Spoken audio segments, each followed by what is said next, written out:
let's love deeper, talk sweeter. We are a family. We are a family.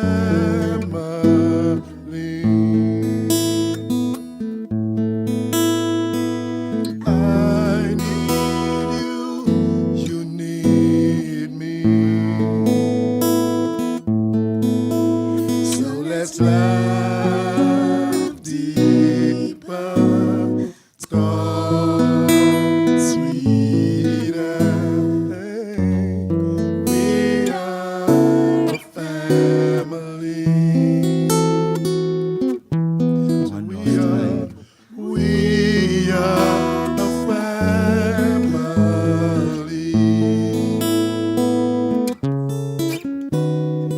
I need you, you need me. So let's love deeper, talk sweeter. We are a family.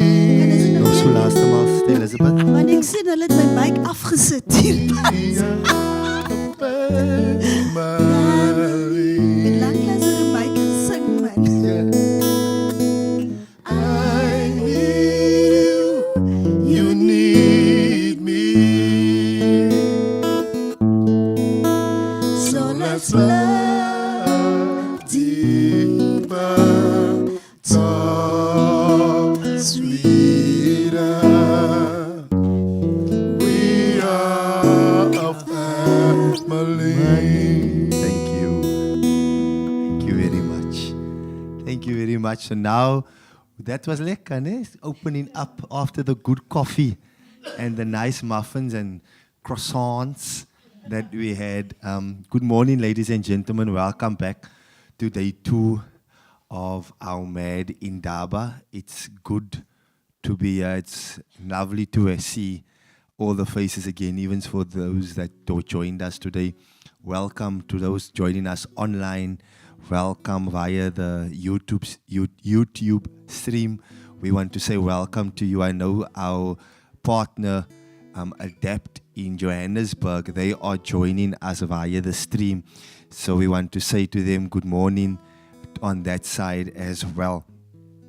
Ladies and gentlemen, we had an amazing day yesterday. We kicked off very, very, very well yesterday. It was a day of reflection, deep reflection. I don't know about you, but when I got home, the shower was the first place I went to. And I think I was teasing someone. They said, now what if you don't have a shower? I said, dan vat jy sommer die kommetje water, maar gooi dit oor jou in die hart. And it's also fine. That's also like a shower. It's okay. I was saying, even, you take the 2-liter bottle, you make holes in it. We used to use that as a shower. We were creative. And so we could yesterday really, just go home and breathe and take in on what we took. And like I say, photo speaks 1,000 words. And so I know for those that don't but are going to off time saying this, following us on Facebook, you will see the pictures of each day being uploaded. So I invite you, go and like and follow us on Facebook, and you will see the updates there. And then you can also share and say, ek is ook famous. But yes, ladies and gentlemen, just yesterday, for yesterday as well, we're going to just quickly complete a few admin. It's just an evaluation form to ask how your experience was yesterday, what feedback do you have for us as facilitators, and then also just to speak. And I think we while yesterday is still fresh in our brains, we want to get that, and then we will go into a full recap not too long about yesterday, because we have another eventful day ahead of us. I learned my lesson yesterday. I came with comfortable tackies today. So I don't know about you, but I'm ready to go. We also, for those that just wants to, for information's sake, we have Pumelele, our sign language interpreter, for those that are also joining us via the live streams. Those that are joining us via the live stream and also in the room with us are also those that have that uses the sign language and are deaf. And so we make the information accessible to everyone. No one's different. And that's why we start when we say we are family. So in families, yes, we're going to not understand each other's moods. Yes, we are not going to understand each other's ways and actions. We're going to laugh together. We're going to cry together. We might disagree about certain things, but at the end, there's one thing that brings us back, and that we are family. And in every family that is, you have that one auntie that's really nerve-wracking. But at the end of the day, you must come, and we are family. And so that's how we're going to be in this time, in this 4 days.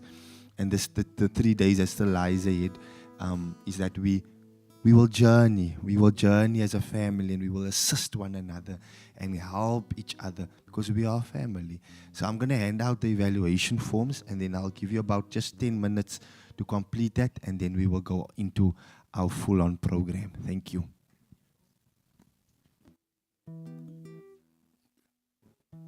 Beautiful musical rendition while we do it. Good morning, courage. Good morning, courage. Let's have coffee and start the day with me. I need your courage. I need courage to love me for me. You see, it's not easy to be who I'm supposed to be. I need you, courage. I need courage. Come start the day with me. Oh, start the day with me. Good morning, courage. Let's have coffee and start the day with me. I need your courage. I need courage to love me for me. You see, it's not easy to be who I'm supposed to be. Good morning, courage. Let's have coffee and start the day with me. Start the day with me. I need you to start the day with me. Start the day with me. Good morning, courage. Let's have coffee and start the day with me. I need your courage. I need courage to love me for me. You see, it's not easy to be who I'm supposed to be. I need your courage. Let's have coffee and start the day with me. Hey, start the day with me. I need courage.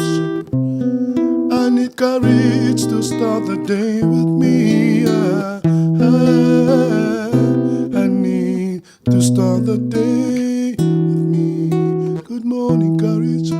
Let's have coffee and start the day with me. I need your courage. I need courage to love me for me. You see, it's not easy to be who I'm supposed to be. Good morning, courage. Let's have coffee and start the day with me. Start the day with me. Start the day with me. I need your courage. I need your courage. Start the day with me. Hey, start the day with me. I need your courage. Start the day with me. Don't know what I need to be. Don't know how I need to be.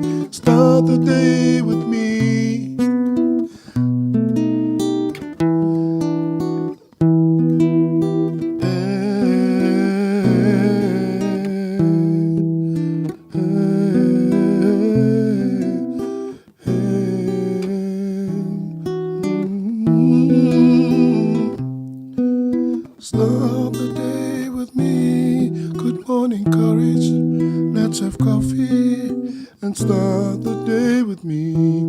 I need your courage, I need courage to love me for me. You see, it's not easy to be who I'm supposed to be. I need little courage to start the day with me. Start the day with me. Start the day with me. Start the day with me. Start the day with me. I need courage to start the day with me. I need courage to start the day with me.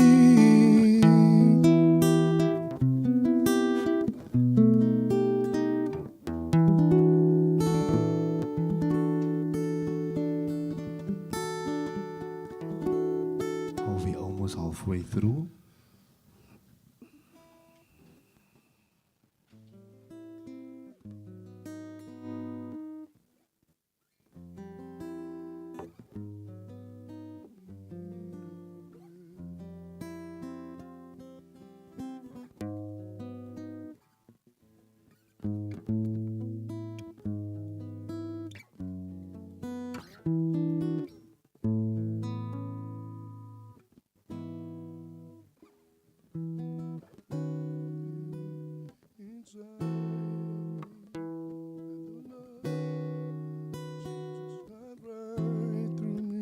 So the world may see what a change there has been since he came into your heart.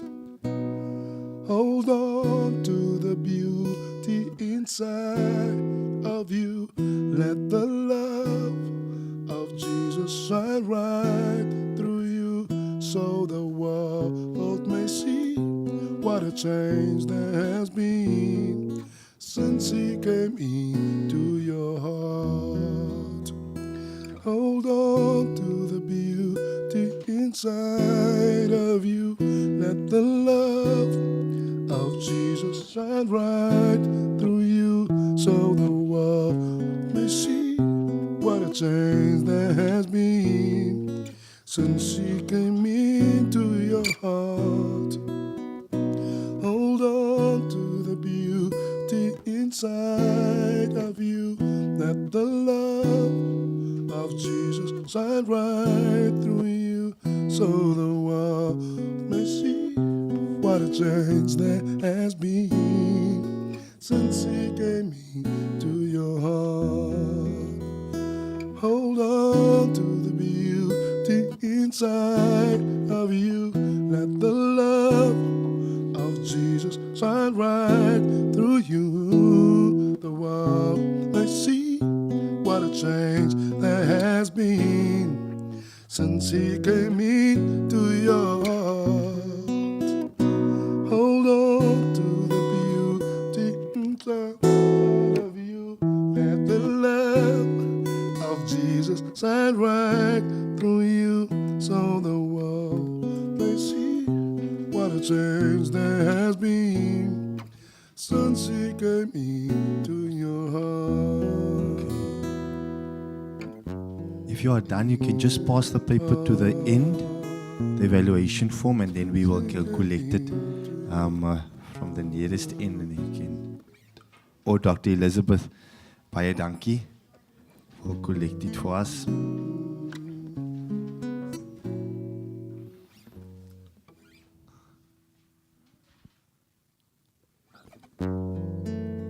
Enkosi kakhulu. Baie dankie. Shukran vir julle se samewerking.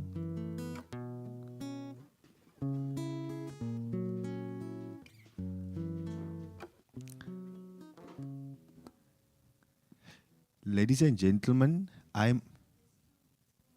oh, that's busy. Okay. Can you just have one song still. Let's appreciate one another. Show a little love to each other. If you really love someone, tell them. If you really care, let them know. Let's appreciate one another, for it is the will of the Father that we should use the time we have together to share His love.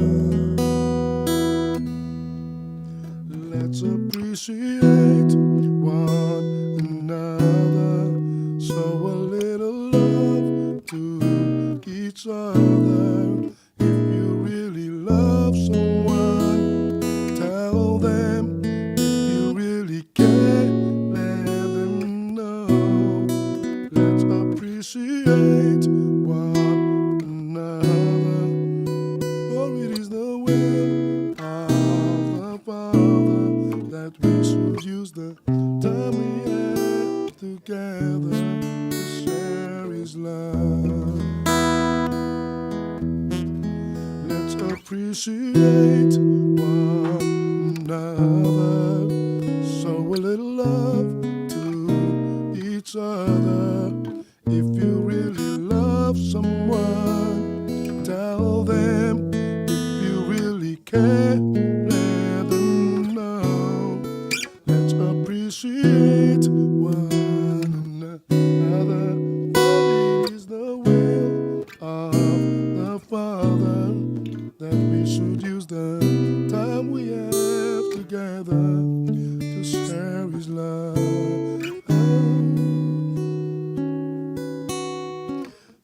This life we live is not forever. Soon it will come to an end. Be grateful to your friends and loved ones for their love and words of care. Your family may be here today, but tomorrow God may come, take them away. You'll be left with nothing else to say but a heart full of hurt and memories. Let's appreciate one another, show a little love to each other. If you really love someone, tell them. If you really care, let them know. Let's appreciate one another. The will of the Father that we should use the time we have together to share His love.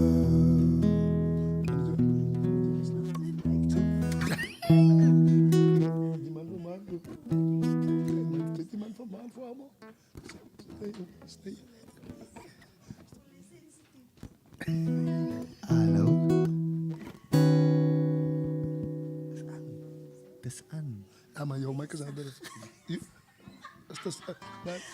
Say mic is aan. I meant Jouw mic silence. is One more song? Okay. Ladies and gentlemen, thank you so much for completing the evaluation forms. It's fine, you don't have to put your name on it, eh? You don't have to put your name, just in case you're going to write there, Ashwin, jy praat baie. So I don't know who you are, so it's okay. We're just going to go into the recap of yesterday. And where we journeyed on yesterday, we're going to have Mr. Dion Hans from the Sandscribe doing the first part and just to run through the beautiful artwork for us. I don't know from those that were in the room, just as a recap of yesterday, I think this morning when we were getting ready to come here, many of us changed the way we were washing our faces. Nah, I'm telling you, I was washing my face and my eyes and all these things. And as I was busy in the bathroom, my wife came in first. She asked me, waarom is jy nou weer besig, mens? So I told her, no, I told her, come stand here. Hy sê, maar jou gedagtetjies soek so maar vas. And so I explained to her, and a few minutes after that, toe sien ek, sy so nie, hier's niggie besig. Yeah, she's also busy. So this work that we're doing, you know, it doesn't stop here in the room, but it really, thank you ma'am, it really generates right through to our household. And that's why there's one thing about the work of Safi and Men Affirming Dignity is that the work is personal. You know, it's not just another thing. It takes you and it journeys you through. And so I know many of us this morning washed our ears very differently, washed our mouths. I mean, you know, everything now becomes a significant meaning. Even I went as far when I dressed myself. You know, I said I dress myself today knowing that anyone that sees me sees that this is the true identity of who we are supposed to and who God designed us to be. When I put on my shoes, I said, wherever I'm walking and where I'm tramping on, this is good ground, and the way forward for me, everything that wants to go crooked, I'm stepping in to lead forward. I'm looking back on where I was, and now I'm taking these footsteps leading forward.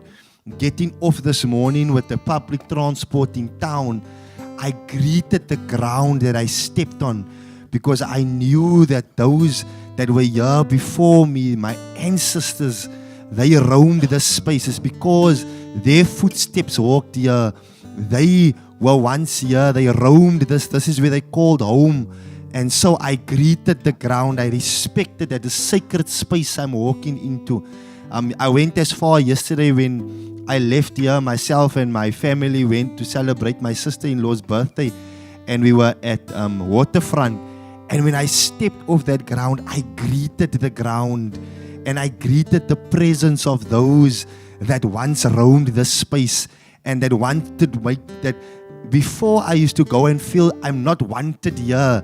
But yesterday I went and realized, hey, I belong here. I belong here. You cannot tell me that this is not for me. I'm telling you, I walked yesterday very brekkerig.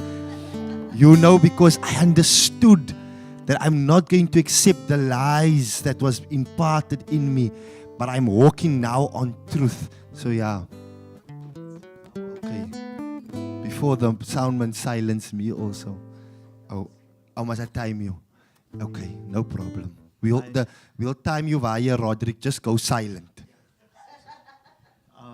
Morning, everyone.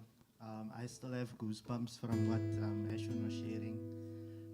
And I suppose it's a sign and a signal of those ancestors that we honor being present here today, you know, who came in here with you today. So I just want to take the opportunity to acknowledge them, to thank them for the people that you have become, and that are here today. And as I share the yesterday's piece with you, that they will aid all of us just in terms of understanding and, you know, grasping, and I hope I can do a good job of it.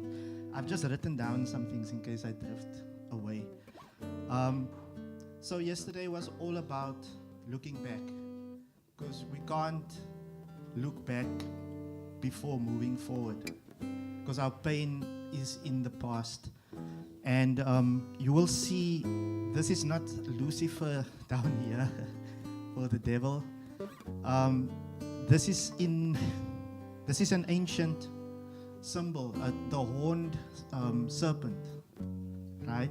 So if you travel through South Africa and Africa to the rock paintings as far back as 100,000 years ago, you will find different places where this a horned serpent is. And so I wanted to bring in the horned serpent as a symbol for us. What is it a symbol of? It is a symbol of deep history. It's a symbol of deep history. Number two, it is a symbol of embedded and foundational knowledge. So think about what you experienced yesterday. it gave you some sense of something to stand on, right? Foundation. What do we build our lives on? And like Ashwin was saying, we built it on the lies that was, told to us. But the horned serpent allows us to say, wait a minute, let's go deeper, let's look a bit further, because our history and our roots are so much deeper than we think. And then lastly, the horned serpent is also a symbol of fossilized wisdom, because this creature doesn't exist anymore, right? So it's fossilized wisdom. So our history cannot be erased. Like if the archaeologist goes and scratch under the soil, they'll find the truth. So as much as we have forgotten, the truth is still there. And soil, I don't mean, yes, I do mean the soil, literal soil, but we are also soil. So that fossilized wisdom is embedded in us. And so yesterday, the horned serpent gave us that beginning to look back to. What do we see when we look back? And it's so ironic, and it was unintentional that the organizer of this event, maiden surname was also Horn, and it's so strange, right? And that was purely coincidental. And then we will also see that over here you have. What I wanted to say is the color of the horned serpent is a potent color. So in one sense, it represents the harm and the pain of the past. But because it's so potent, is there possibly a way that we can use the potency to empower us today to move forward? And we had statements like, what do I need to heal? What do I need to come to terms with? And what do I need to contribute? And that is what the horned serpent challenges us to look. But you have to look to see and feel the pain. And I don't mean this in a bad way, but if you felt anything yesterday, whether it was anger, sadness, what you experienced on the pilgrimage that you are part of, I hope that you felt something, because what you saw is part of this horned serpent. It's foundational knowledge, it's deep history, and it's fossilized wisdom. And I hope that you, we go through this event, you will get that fossilized wisdom that emerge in you as you listen to the speakers and the videos. You also see here we have the dignified walkers, right? How you walking today is important. Do you walk with your head down? You will notice the body language of these walkers and the diversity of these walkers. Some is just an outline, some solid, but they are walking with purpose. Notice the direction that they're moving in. They're moving that way. Which direction? Leaving this event this week, how are you going to walk?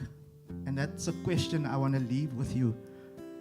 Ashwin spoke beautifully about how this movement that was started by Dr. Elizabeth, it counters and helps to counter the narrative of what is written about colored men in history. So what you learn this week, how is it going to let you walk? Ashwin, thank you for sharing that you felt like you belong. And that already gives you a different way of walking and being.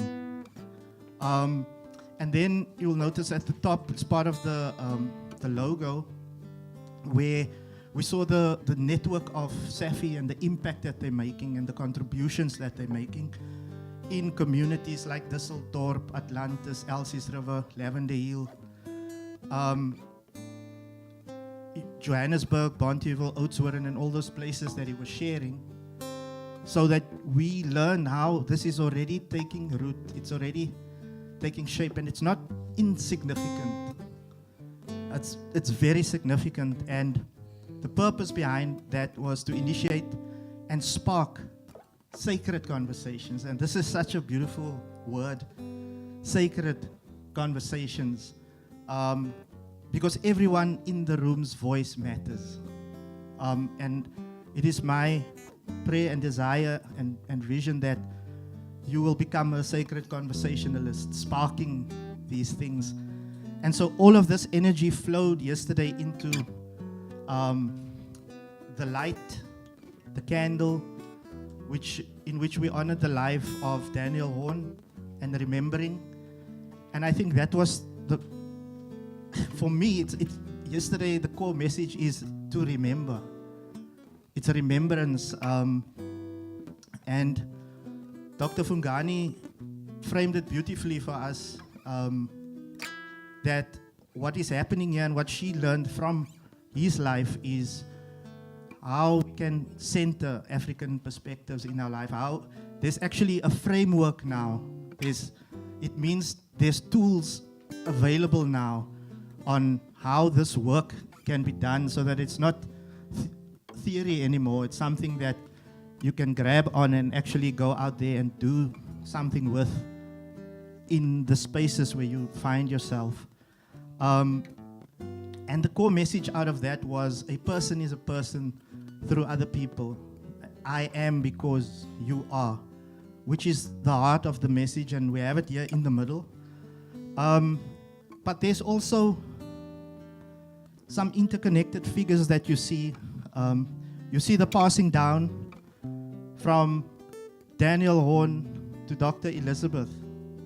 You'll see that lines and energy flows from those lessons and what she remembers and how she framed this knowledge, this foundational knowledge, and how she embodies that. And it results in these gifts, these things that is being shared with us. And over here, you'll see a picture of that interconnectedness, that circle that affirms Ubuntu. A person is a person through other people, and we are not disconnected.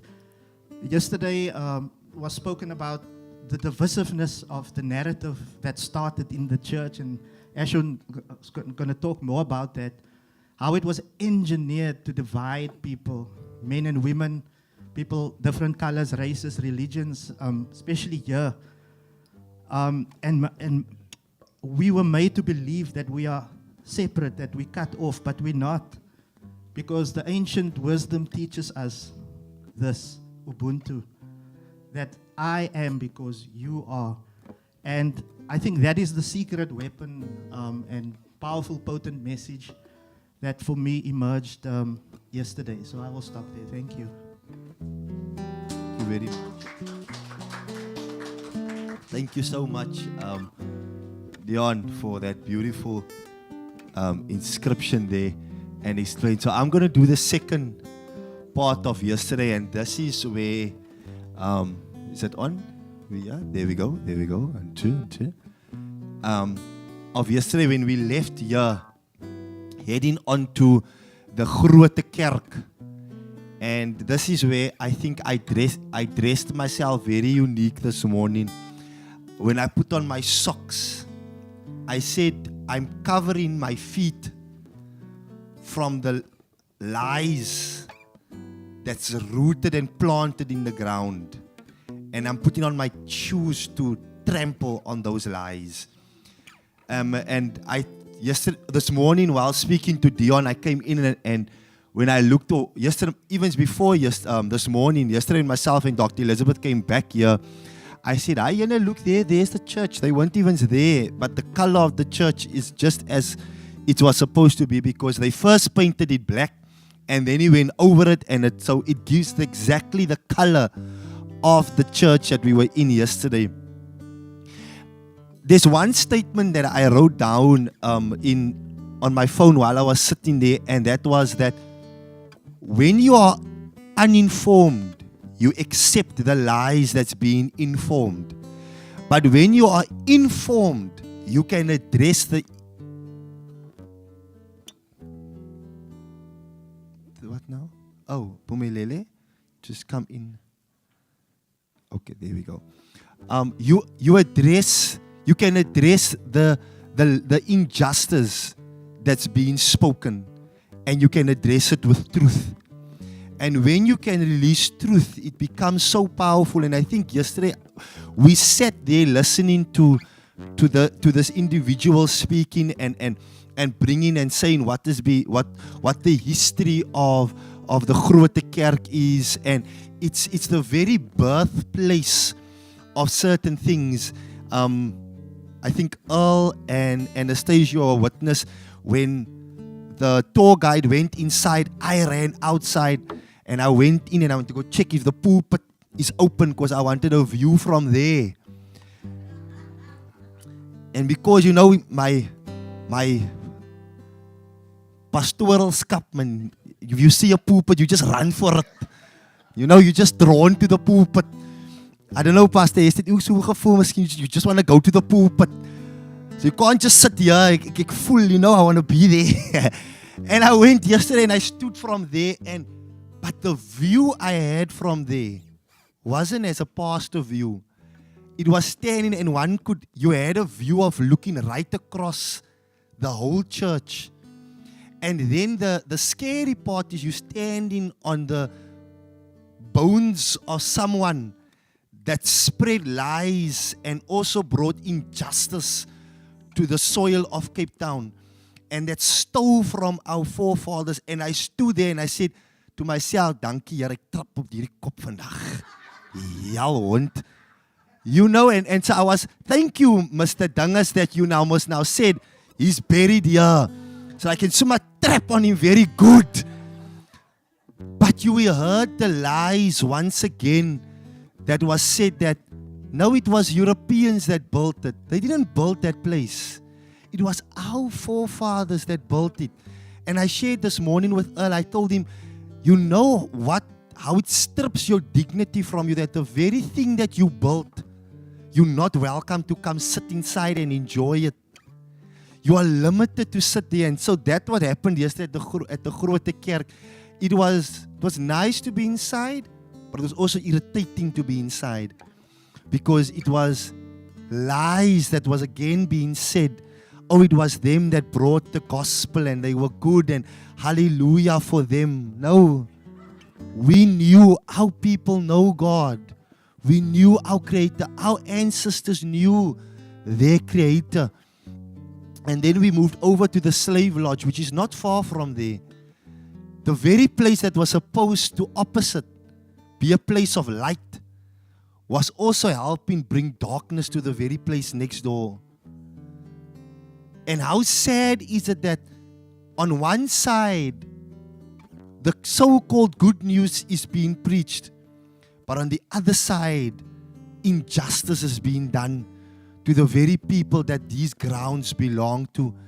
And so yesterday it wasn't far stretched. And we spoke about what's still happening in our communities today. It's not far stretched where we see injustices taking place. And I think from here onwards, we're going to have to change the way we speak. As religious leaders, even it had a sense for us yesterday. What are we bringing from our podiums? Because that podium is very high, and there's a reason why it's high. Because it's to look down on the others that's there. I am authority. I am rulership. And I look down on you. It was the biggest lie that we all heard yesterday, that slaves were welcome to sit next to their masters. Sir, dangas man. They were not welcomed in that space. They had to be outside because they were looked at filth. They're not worthy to listen to what's happening inside. And so yesterday, the Grote Kerk had a grote dinges on me, but we're going to sort that grote stuff again out. We gaan bid vir Uncle Dinges se verlossing that's there. And so when we done here today, recapping on yesterday, we're looking through new lenses. We're looking through new lenses. And so my part is done. I'm going to invite my co-facilitator, Mr. Earl, that taught us yesterday wonderfully hoe om jou te was. And so today, ek weet nie as hy vir ons gaan wys hoe om jou aan te trek vandag nie. But we're going to invite Earl to come and from there, and then we'll also. So Earl is one of the men in our, thank you, in our Men Affirming Dignity initiative. You would see his story there inside. And then we're going to have Earl just ground us and bring us in. And then once we're done, we will invite Mr. Sean George. Will have first his video being played. And then we will invite him to also come to the front and do his part. And then from there, we'll take it further. So, Thanks with a grateful heart. Give thanks to the Holy. Give thanks because He's given Jesus Christ, His Son. Give thanks, give thanks. Whether give thanks to the whole. Give thanks because He's given Jesus Christ, His Son. And now let the weak say, I am strong. Let the poor say, I am rich because of what the Lord has done for us. And now,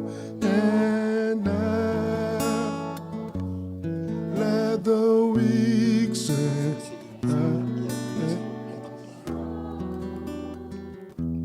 let the poor say, I am rich because of what has done for us. Give thanks.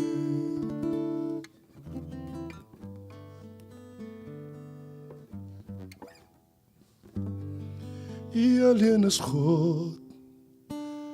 Okay, I want to do the verse, man. The verse speaks about the creation. En daar was lig, die duisternis verdwyn. God spreek tot niks. En alles, ja alles verskyn. Uit die stof van die aarde formeer God mens.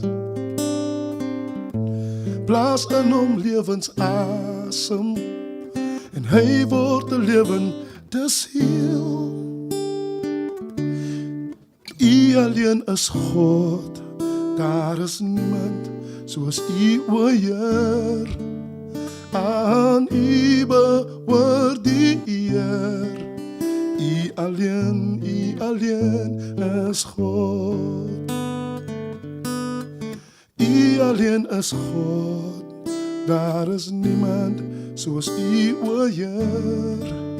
Aan U behoort die eer. U alleen is God.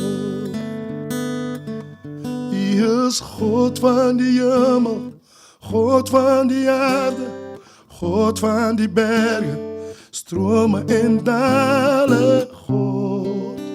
U alleen is God.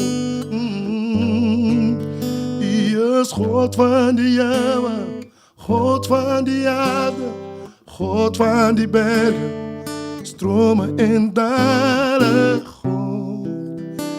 I alleen is God. Ladies and gentlemen, just before we're going to hand over to Edward, to Earl, we do have new people in the room, so I just want us to quickly do a line of introduction. Just name, surname, and where you are from. Ne? That's all. Hi, I'm Ezra. I'm from Strandfontein. I was invited this morning by Jacqueline. I said, okay. Did we come around? I had nothing to do. I was reading the Bible and then I thought, okay, let me come and find my roots. Beautiful morning to all mentor from Ocean View.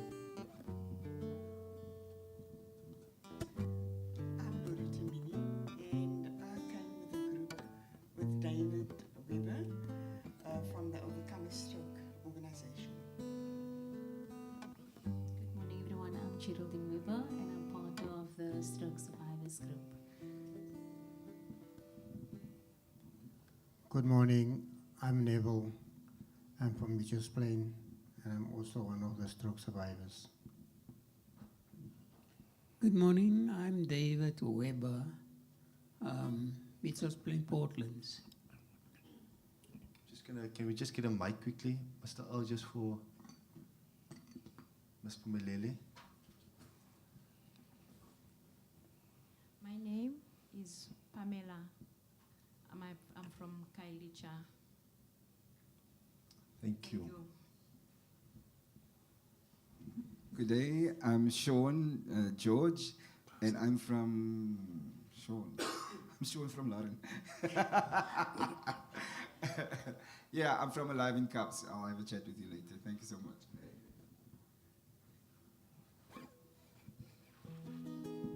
Hi, good morning. Again, I'm Dion, and I'm from Elfindale. Hi, I'm Clay and I'm from Elfindale.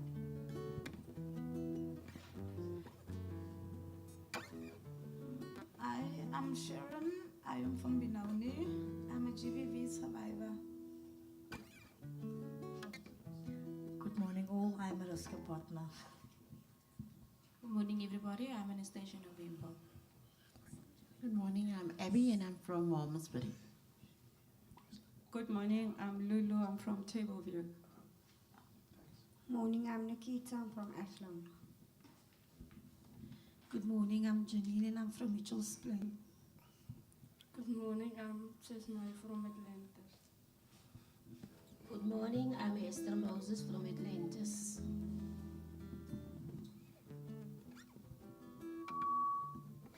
Good morning, I'm Pumelele Msweli. Good morning. Goeiemôre. Molweni.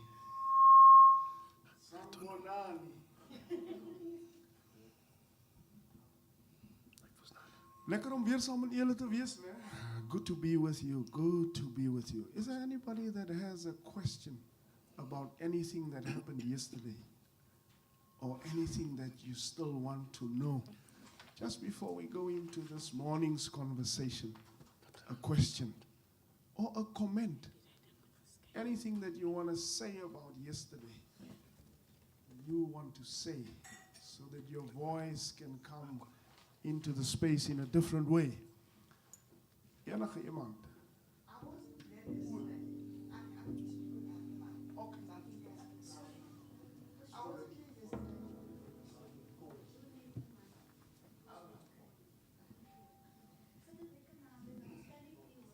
Okay, is that okay? I'm very interested to know what happened yesterday. I wasn't here yesterday, and this is my first day here today. But I'm very interested to know what the washing is all about, because that seems to be very interesting for me. There's a certain way that you have to wash your face and stuff like that. Thank you. Thank you. Well, I have to call my mother because she was the one who taught me how to wash. But thank you. Hopefully we'll touch on that a little bit. We'll touch on that. Anybody else? So there's a visitor, or there are visitors. And I think it's part of our responsibility to invite them into the space by sharing a little bit. So if you were there yesterday, please, just something from the depth of your heart or your mind or whatever you think like to share. Yeah, thank you all. Yesterday was beautifully crafted. I just feel that I've stepped over the threshold, deeply shifted by the sacred space that was created yesterday. Came at the right time for me, so thank you for having me. Just feel that I've left home, separated, went through the rite of passage and returned again. And this morning when I stood up, I just felt a sense of power, a sense of purpose. So yeah, I'm looking forward to learning more and being more and doing more in this context. So thank you so much for having me. It's been a pleasure and an honor. Thank you. The goosebump moments. Please feel free. If you want to speak your home language, you can speak and we'll interpret for you. Zulu, Pedi, Tswana, Koi Koi Guvab.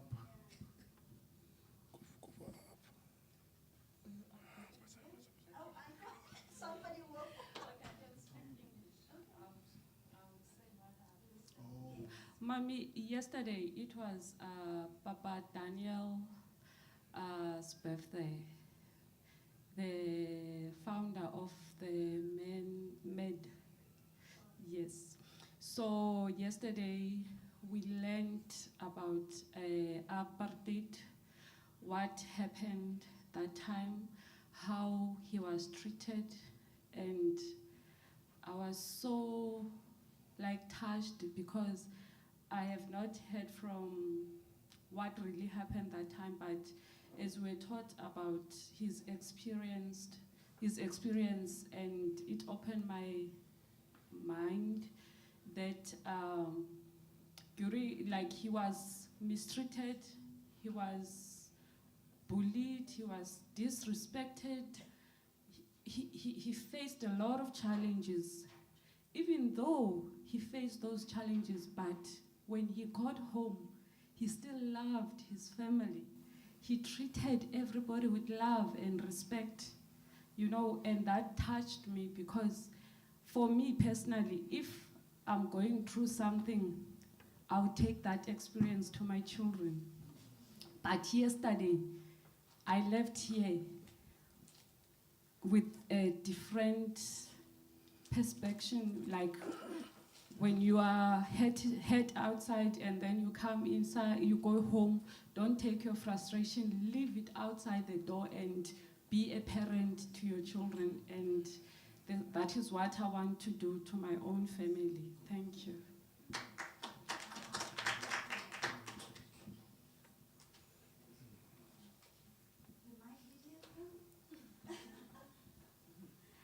I personally felt that yesterday opened my eyes to a lot of things. When we went to the Grote Kerk, I felt a lot of things were being sugar-coated and held back, where the chains of apartheid still hasn't been released, where people are sugar-coating things, and our people need to be free. We need to bring dignity and hope and freedom back to South Africa and treat people the way they should be treated.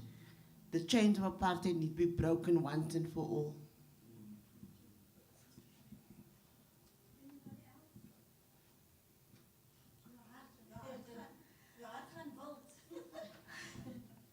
Goeiemôre almal weer eens. For me personally was it a journey as never before. Om eerlijk te wees, ek het gebroken ingestap gister. Ek het geweet wat gaan ek verwag, en om eerlijk te wees, het ek besef breakthrough is breakthrough in your life. And sometimes vergeet ons wat so waarde is as mens. Ons besef ons is ook mens, ons te hard, ons te hard klop, ons het ook 'n lewe wat voor ons lê. Maar ik was een persoon, ik was een victim of abuse. Voor mij het gevoel, ik zal nooit overkomen. Maar gisteren, terwijl ik zo gepreekt had en gehuild en toen besef ik weer eens, tot in die shower ik gisteren gehuild. Tot op mijn bed gestaan, laat ik nog afgehuild. Als amper zo de Heer zei voor mij, pour it out. Let it go and let God. And sometimes realize, ik heb nooit beseft dat als je God eerst zoekt, dan is niks onmogelijk in de Heer. Nee. En ik wil voor jullie geleentheid baie dankie sê, sister, voor die platform in. Ja, dat is mijn pad naar recovery, mijn pad van restoration. So dankie dat ik hier een pad van jullie sessies kan wees. Ik waardeer het baie. Thank you. Oh. Do you need to translate? You're going to summarize. Goedemorgen allemaal. Ik denk wat ik gisteren ervaren, als meer oor die gesig was, dan als de mens bekeer is, dan moet je het toebraak om gecleansed te raken. Maar omdat ons mensen zijn, ons doen dingen en ons voel dingen zoals een mens, kan de mensen soms helpen als je kwaad raakt voor die niks persoon nie. So ik heb het meer gevat als die voorbeeld van hoe jou gezicht moet was. Vir die kwaad wat in jou hart is, vir die kwaad wat in jou gedagtes, vir die kwaad wat jy kyk en die kwaad wat jy praat. Die Here gee vir ons die wysheid hoe om skoon te maak. Nie altyd net op jou gebed nie. Because as mense wat jou gebed afluister en nou raak jy kwaad vir die ook van nou gaan hulle praat oor jou gebed. Maar as jy alleen staan en sy was jou gesig en sy maak vir jou skoon. En as hy die duivel kyk en dan kan sy vir hom vierkantig in sy gesig kyk. Glory. En sy hoef nie om terug te staan nie. Dat is wat ek die meeste ervaar het gister. Bless you. Au. Hey.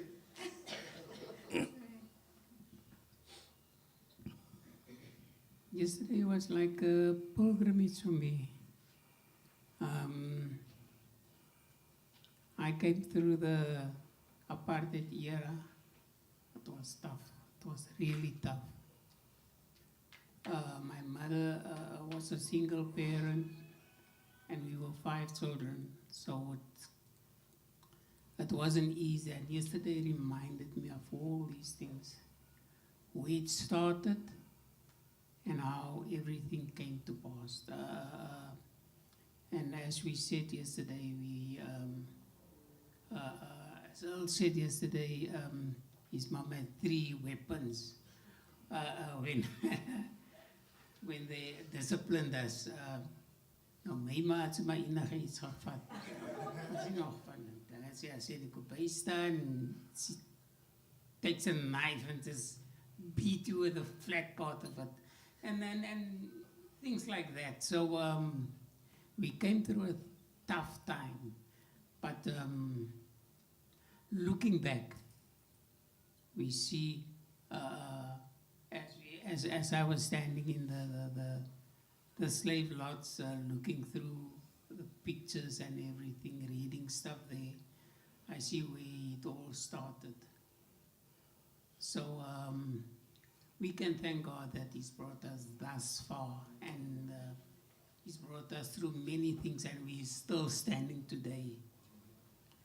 And thank you for this platform, Dr. Elizabeth, that we can sit here and give our speak about our experiences, because all thanks be to God, our Savior.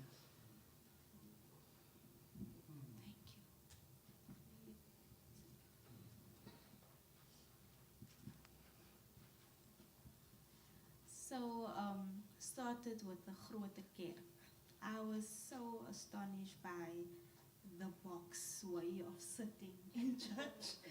I was just sitting there for a moment. I think I had a panic attack because I wanted to get out, and I was thinking as a child, children can't always just sit still. How do we do that? You know, how are we caged like that in church? And when he came with the story about the pulpit, and I was looking at this thing, I didn't even notice that it is a pulpit. And I was was looking at this and I'm like, are we in court or something? He explained the history and I'm like, wow, our people went through a lot. And when me and a few, you were there going up and I was standing there in that square and I'm thinking, it would be nice to just have a praise and worship session here. I wonder if they do it. You know, just giving praise and worship back to God, you know, and not the people and, you know, the priest or the reverend sitting so high up there. You know, you want to be free in church, and it felt that we're very limited walking into that space because to me personally it felt like you have to be prom and proper walking there, sitting there, how you speak, how you act. You know, we need to, the house of the Lord is order, but it's also a place where you have to be free, and me, I didn't feel free there. Going to the lodge, I know there's a lot of sadness attached to it, there's a lot of trauma attached to it, but I felt thankful for my forefathers. They have walked the earth, they have soiled this ground. I felt thankful. I also felt, you asked the question, who tells our story? Is it our people telling it or is it those people telling it? You understand? I also felt a bit of sadness because where I come from, the community, our children is not exposed to this. They don't know the history of where they actually come from. Again, it's also limited for them, for some of them in the community. But I also felt grateful, you know, that I'm born free, not entirely free, but I am able to speak up. I am able to express myself because of those people. It felt, for me, it felt a moment of humbleness because so often we forget where we come from. So often we forget that we still have a journey to go forward. And it reminded me that this is where I come from, this is what I'm grateful for, and I have something to go forward on, not forgetting where I come from. So yeah, that was just my experience. Thank you. Thank you so much. Good.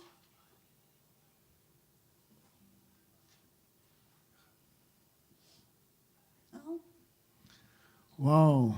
Thank you very much just for revisiting those spaces that sometimes feel uncomfortable. The more you get healed, the easier it becomes to walk into those spaces and to actually extract power from those spaces. And so one of the big lessons we have to learn in due time, and I'm sure you've already learned those things because some of you said you survived something, you overcame something, you went through something.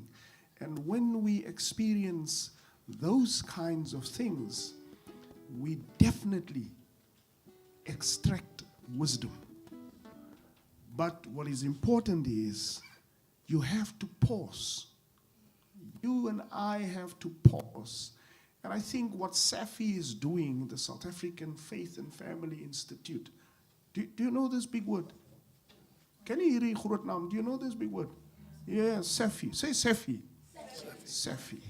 SAFI really invites generations of people to tell their stories in authentic ways, but not just to tell those stories, but to extract the wisdom and to be willing to learn from that on a day-to-day basis. And once you do that, that you can eventually begin to share it with others.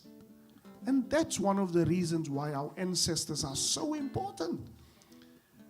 And it is very critical that you and I try to remember who our ancestors are. It's hard work. It took me about 7.5, 8 years to see my lineage for 400 years. You have to walk. You have to look in people's bookshelves. There's a place called the Archives in Ruland Street. You have to look through that. Then you have to go to other libraries. Then you have to ask other people.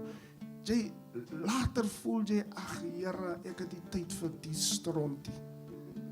It is a mission. Whereas for other people, it is just there. It is in their faces. Our Ngudi brothers, they can tell their story just by singing praises. We used to do the same. Those who have been branded colored, you used to do the same. You used to tell these stories around fires. You used to tell these stories. And still, we used to go from town to town, and in every town, your mother or your father would tell you, go to that, go to auntie that, because that is some of your family. And then you get to the people with the gledare, what do you call gledare? Smooth hair, and you sometimes feel uncomfortable, but when you walk away, you also say, oh, okay, I have this family also. And then you get to the other people whose hair looks like mine. They call it the Pittekopstasi, the Train Valley Blasi.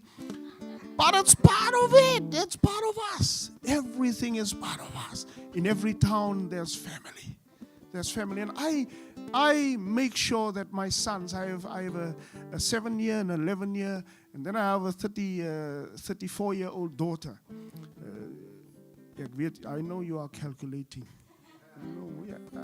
I was rough in my young days, but it's part of healing. Again, some men need to go through those healing processes. Point that I'm making, I make sure that they know their family.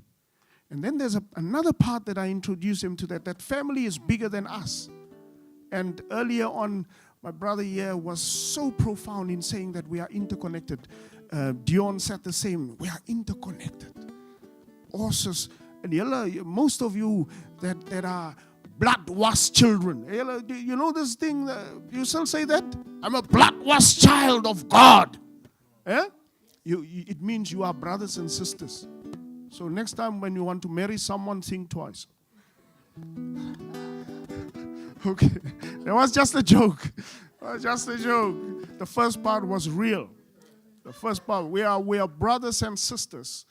And in the depth of our souls and our hearts, we need to be connected. And there are reasons for this. One of the reasons why in the olden days, for the older people, you got a reference letter when you move from one church to another church to say you are a good church person. Yeah? You are pashash. You are duidelik. So when those kinds of things happen, they testified in advance about you so that other people will treat you well. Do you understand? And so if we no longer have these relationships with each other, who will testify about you? Who? Who will tell your story? You think your CV, how many of you have had a CV that you threw in and applied for a job and the first time they said no? Yeah? Anybody ever applied for a job and you put the CV and they say no? Second time you put the CV and they say no. Did you ever have those experiences? Third time you put a CV and they say frozen. The point that I'm making is that we have to connect to each other.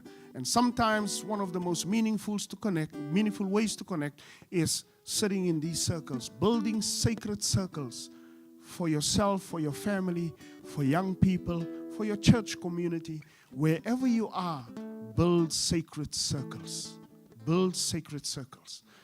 Build sacred circles where we can have sacred conversations.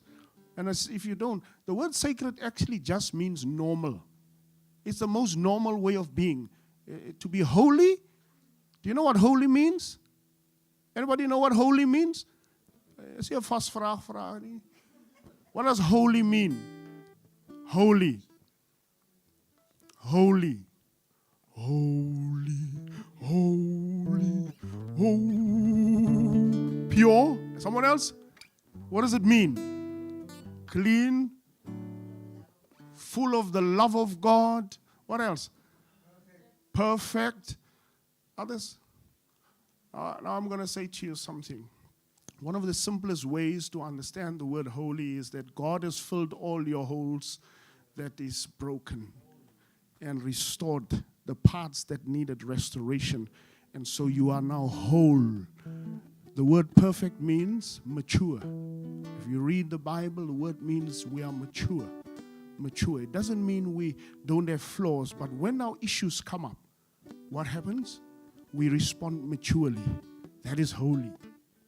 When you're able to respond meaningfully and maturely, you are holy. You are holy. But holiness doesn't just come overnight. Doesn't just come overnight. Now I need Sean to come with me in this conversation. Do you know you can sit there, it's all fine. Do you know the Holy of Holies, how people enter into the Holy of Holies? What is the first place where they come to?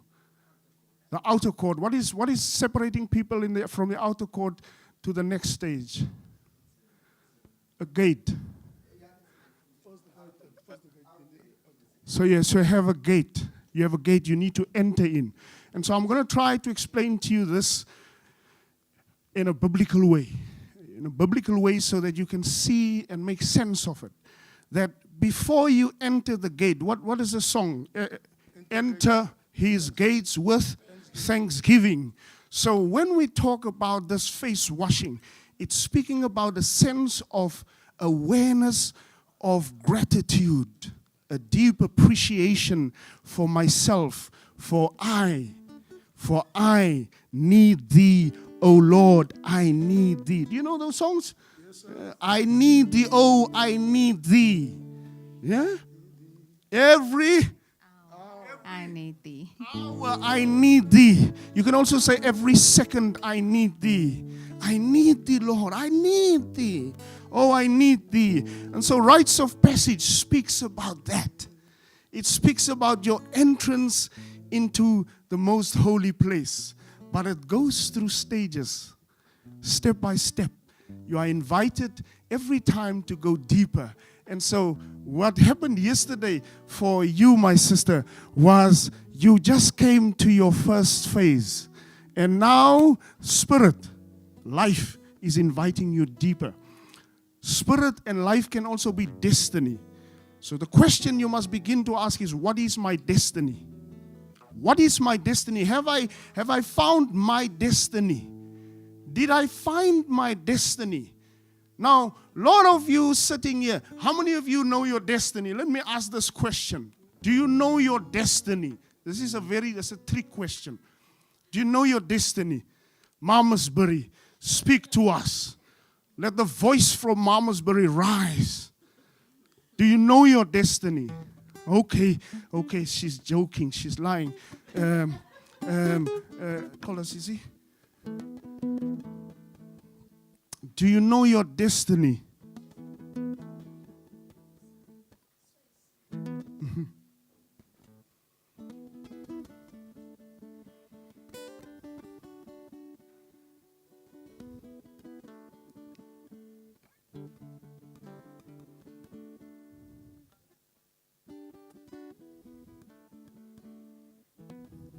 She does not. No, not yet.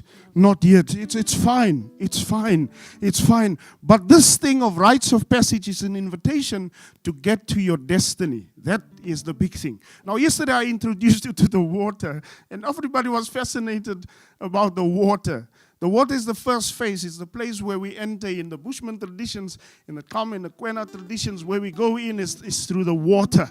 And I told you the story about birth. For some of you who sat with me there, birth. Many people are born through water. The woman's water break. It's the ushering in. If you go back into old history, chaos, out of chaos, the water of God came and the earth was changed. Right? Very much same. In our old stories, in the Bushman stories, this is thousands of years before you ever hear the story that Dion speaks about. If you read on the caves, this is not caves, those are sacred places. Whenever you go to a cave, remember it's not just a cave.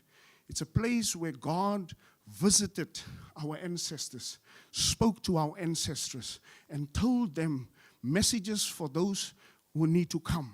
So you got to read those stories. So the water, now let's come to psychology. Water is also your mind, your conscious, your awareness. And some of you need to dive into the water. Now I know in biblical times we talk about water as truth, right? But here, I want you to remember water as a cleanser. In our traditions, water is a cleanser. It's a purifier and a nurturer. So you put water on trees to make it grow, to make it grow. So water serves a very particular purpose in that context. Then there's another phase, and now I just want to test something. Right, oh. Can you please keep your hand over this flame, sir? Yeah? Keep it. Keep it. Keep it. How long can you keep it, sir? You're on fire. Say, I'm on fire. You're on fire. You're on fire. So it is. I want to test. Maybe can you feel, please, man? Yeah. Okay, Baba. Okay. Sisi. Okay.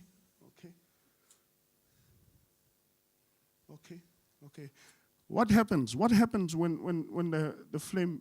What happens? What happens? What happens?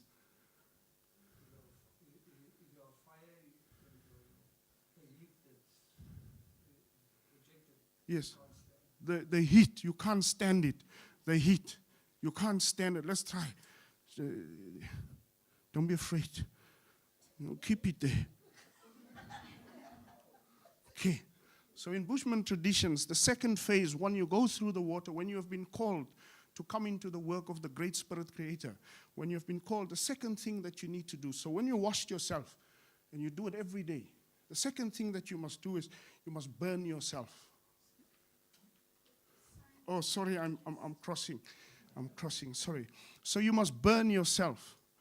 You must burn yourself. Now this fire that you enter, it can be extremely hot. This fire that you enter, it burns deeply. If I kept it there long enough, something would have happened to the hand, right? But the important thing about this fire is, when you stand with this fire, it doesn't, in Afrikaans, it brand nie jou uit nie. It doesn't burn you out. Is there such a thing? Burn you out completely. Did you see that thing that says, take me out completely? Okay, it's not social media people. So that fire, I need somebody has a secret. Who has a secret here? I'm not a prophet. I just want a secret that you're not afraid of. Anybody? Earl, give us a secret of yours. I'm just taking Earl because my name is also. Give us one secret that you're not afraid of. A secret. Yeah. You must now think what his wife is going to say. A secret. Secret. Okay, hold it there. Do you have a secret? Do you have a secret that you're not afraid of? Okay, tell us your secret. You don't want to share. You don't want to share. Okay. Do you have a secret that you are keeping with you? You have a secret. Can you tell us what your secret? Okay. So you see, this is the thing of healing.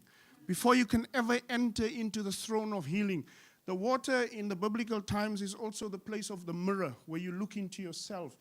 If you look long enough into water, what happens? It mirrors back. But here's the thing. In the Bushman traditions, the only thing that makes you uncomfortable is the truth.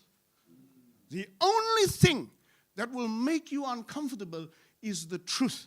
So when you enter into that space of cleansing, anyone who wants to continue further towards destiny, anyone who wants to continue further towards calling, anybody who wants to continue further into whatever he or she needs to do, they need to confront the truth about themselves. Yeah, I'm not talking about sin. No, I'm not talking about sin. I'm talking about sin. Yeah. I'm talking about the things that no one knows about. Those are the things that I'm talking about. That only you know. You dare not share it with anybody, but with God you can share it until you're ready to bring it out.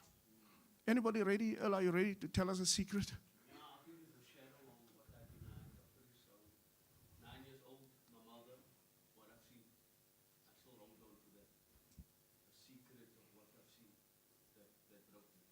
Okay. So he's still not saying, he's just opening a little bit, inviting us closer. But we're still in awe, wondering, what is it? What is it? The truth is powerful. It can burn you. And if you don't know how to handle the truth, in our traditions, if you don't know how to handle the truth, you will become depressed.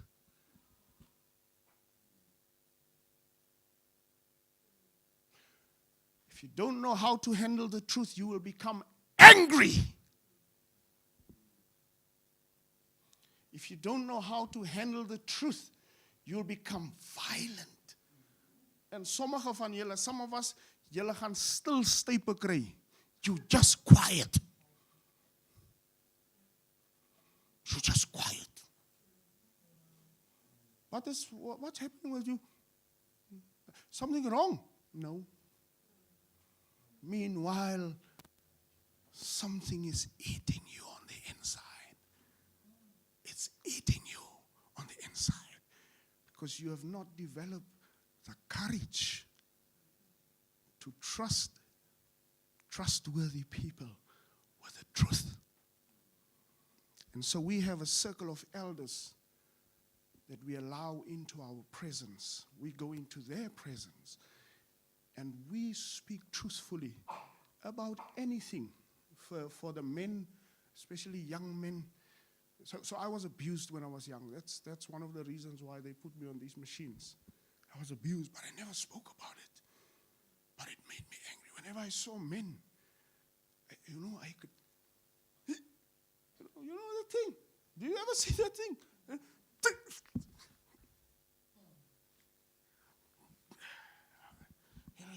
I had these feelings towards men. And was a secret for very long until I realized, this thing is too heavy. I have to let it go. It's burning me. Shoo. I just met Buddha. I just met him. I love him, but I can't trust him because he's going to do something to me. That thing. He was the first one to come and hug me this morning. But if I was still in that time, I would have thought to myself, this one has a plan with me. I must be careful. And so I never allowed men into my space. Never. And if they come into my space, I became very, very violent. Okay? So what is it that is creating your emotions inside of you? Because your emotions is a story. It has a story and it tells you a story. And so the second place where we come to is the place of fire. In our traditions, most people don't cross that fire line because they are happy with their secrets. They like it. It's okay. I'd rather, it's my, did you ever hear someone say, who has diabetes? My diabetes. You ever hear someone say, my suikerziekte? No, it's not your sickness. It's not your sickness. The more you say it's yours, the more you will fall in love with it and you won't change. You understand? The more you own it. No, you must actually push it out. And the same happens there for us. The very same happens there for us. The fire, the place of fire. And I'll tell you, maybe I'll just do 3, Elizabeth. There are 5, but I'll do 3. And so, at every stage, there are things that we do. At every stage, there are things that we do. And those things are things that mark our lives. Now,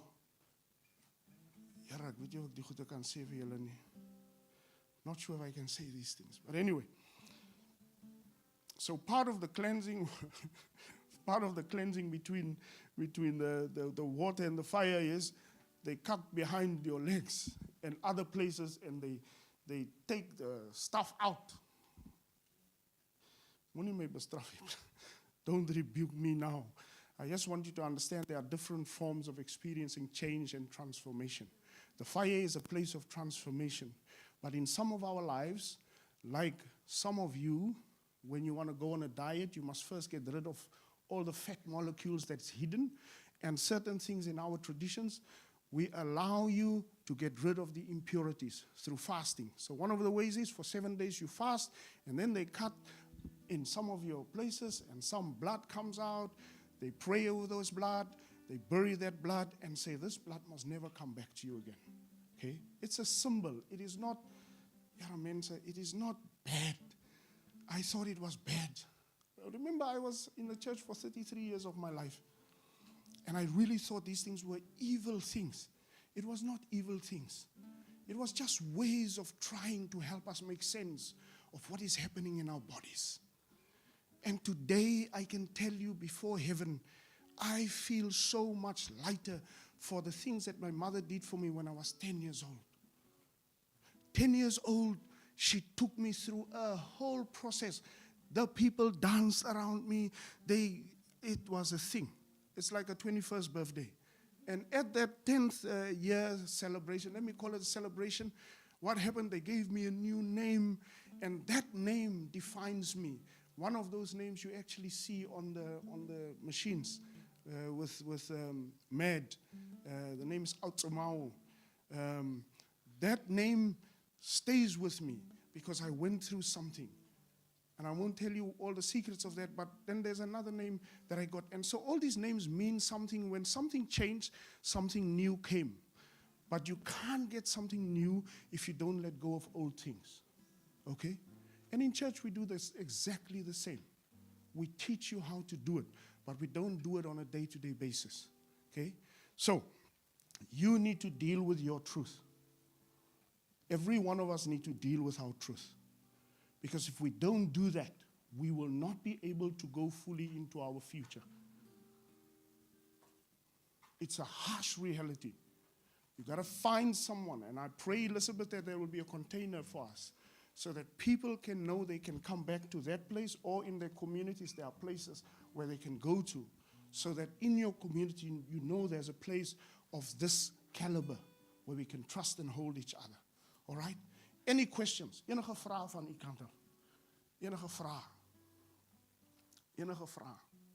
Any questions? You can ask me anything.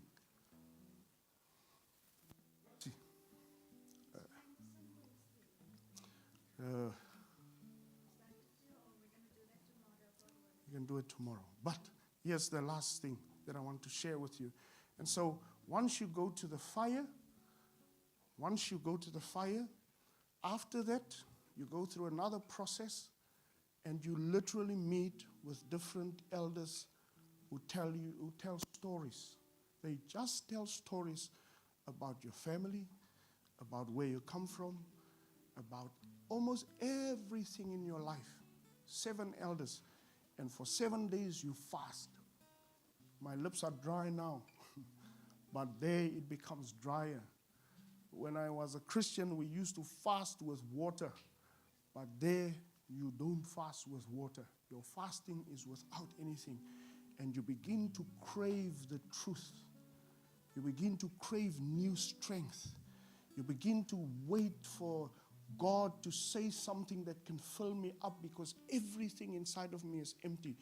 And then they teach you how to walk with the wind. The third place, or the third way we do things in our traditions is when you are really happy with facing the truth about you, and you will discover more truths as you go on. The third place is the place where you learn to listen to the wind. Every wind has stories. Every wind has stories. And most of us can remember, you get scared when the wind starts howling. You know? And some of you get scared when the wind starts battering your house. It's very simple. It is teaching you that at some stage of your life, this life will do this to you. But it's also teaching you deep secrets if you are willing to listen to those deep secrets. And so the third thing that I really want to leave with you is, as you enter into the water, You must be willing to face the truth, feel the fire, sense the fire, and after that you have to spend time learning to listen. And in the Christian traditions, there's a song that says, "Be still and know that I am God."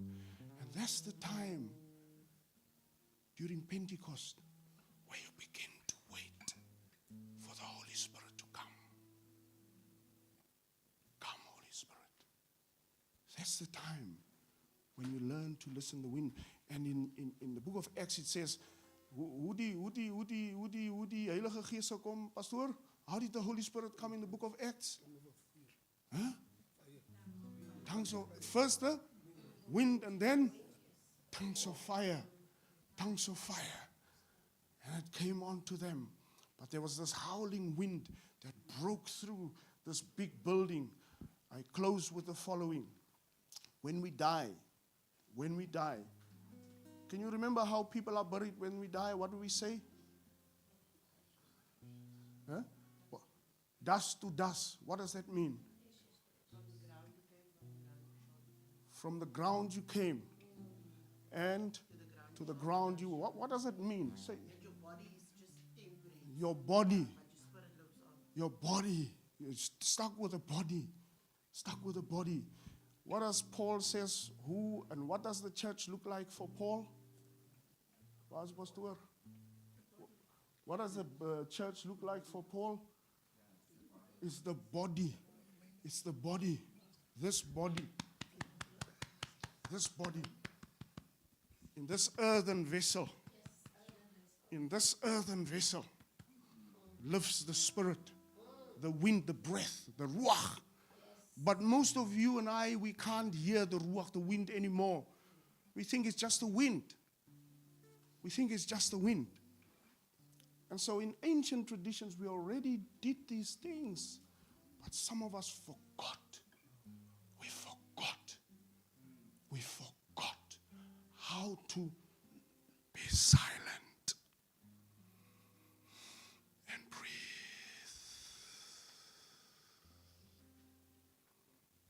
So, do this with me for a moment. Especially if you have many secrets. Just sit very comfortable in your seat. Very comfortable. Please join me on this journey. I'm not going to do funny things. I just want you to breathe with me. If you can, sit with your back nice, comfortable against the back rest of your chair. Put your hands comfortably on your legs. Close your eyes. And now I want you to imagine you've been through the water. I want you to imagine that the fire, the truth, is standing in front of you in the form of a mirror. There's a mirror in front of you. A mirror in front of you. And you're looking into that mirror, and every secret of yours is coming up on the mirror. Stand there for a moment and look at those secrets. Look especially to the ones that you feel they are burdening you, they're pulling you down. Look at those. And then I want you to ask the fire of God to come and help you to cleanse this. Not by taking it away, by refining it. Gold, you keep the gold, but the fire helps you to refine it so that all the beautiful things can come out. All the costly things can come forward. That high value that the slave lord has taken away from us. That a new value emerges, and all the gold of who we are as this incredibly diverse people. The people who genuinely built the city. We built parts of the city. Your ancestors built part of the city. Your ancestors made sure that you live today. It was because of them that you live. So stand in front of that mirror and appreciate how the fire is burning you. Just allow that fire to burn you. Allow it to burn you. And take away all the impurities. out of every situation, every secret that kept you bondage, that kept you in the slave lodge, that kept you under the floor of the grote kerk, that kept you there, that changed your identity. That all of that can be burned away. Now, as you see that burning in front of you, I want you to breathe in through your nose. Breathe in as deep as you can. Just breathe in. 1, 2, 3. Breathe in. And then you breathe out through your mouth. Now, I want you to do it again for one more time. And as you breathe in, I want you to breathe in the cool wind that is blowing past you. On a count of 3, I want you to breathe in. 1, 2, 3. Breathe in as deep as you can. In. And out through your mouth. Let's do it one more time. Very deep in. Try to take it as deep as you can. And when you do that, hold it just for 2 seconds. Are you ready to do that? Are you ready to do that? Okay. So breathe in when I say 3. 1, 2, 3. Breathe in. Hold it. 1, 2, and breathe out through your mouth.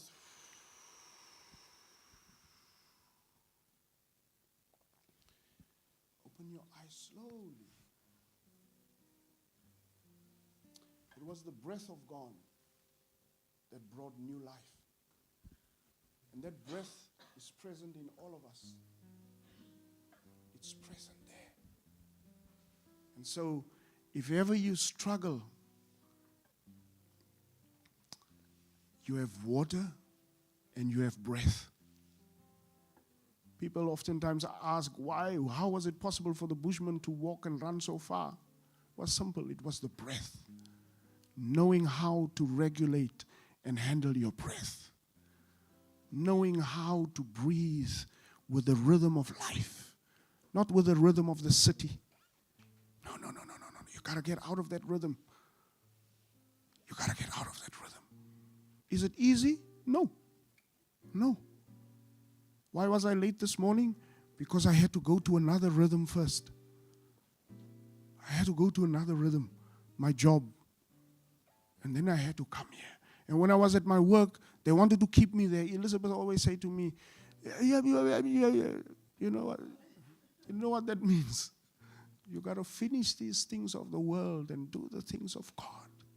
I'm not saying all of you must become full-time. No, I'm not saying that. It's hard to become full-time. Your gift, the young man sitting there with a guitar, his gift makes room for him. He plays music. And when he sings, people are willing to bless him financially. Did it come easy? It wasn't easy, but it was worth it. You know, he sang. They rejected him. But if you stop halfway through, then that cleansing and that fire and that breath stops. It pours with you until you pick it up again. Your intimacy with God is important. You have to be intimate with God so that the destiny that you search for opens step by step. And when you stand, so that pulpit that you saw there yesterday, it's actually supposed to be you standing above your life, because your life is the church. Your body is the church. It's you needing to preach to your body and call your body into obedience. And when you are in obedience, aligned with what is called out of you, then things begin to happen faster. When last did you hear, go and do that? Anybody? When last did you hear the voice say to you, no, go give the bread to Aunt Sarah? When last did you hear that?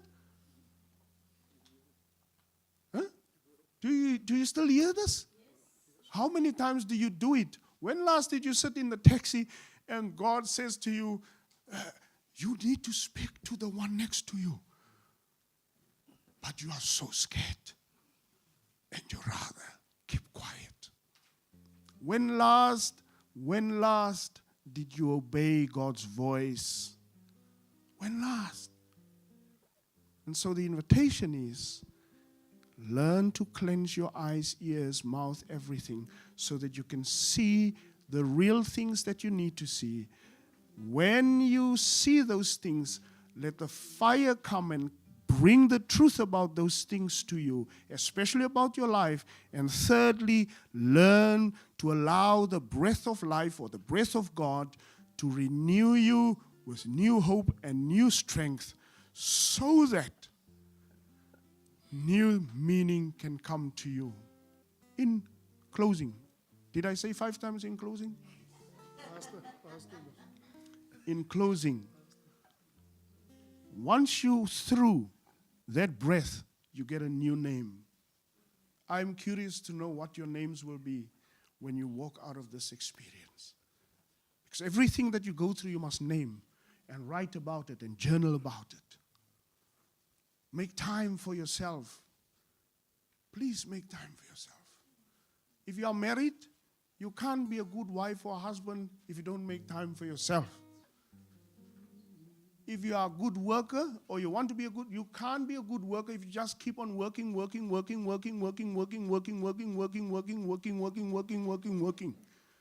You got to stop and take time for yourself. If you want to live in God's plan, you got to stop and make time to hear. Make time for yourself. Be quiet. So, I think that is enough. Ons kan al die snaakse goed praat op 'n ander tyd.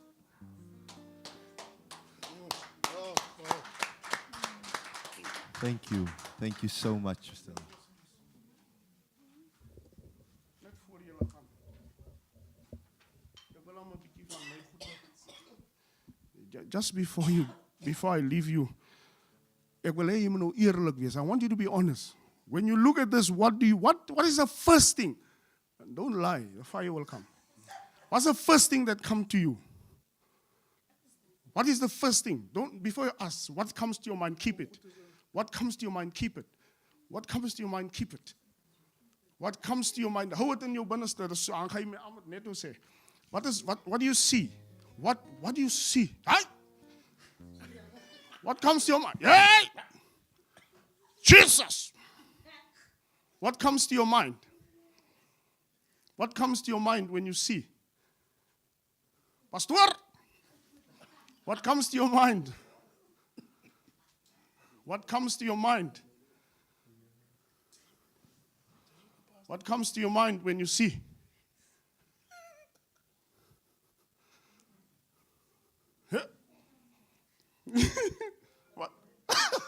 What comes to your mind when you see?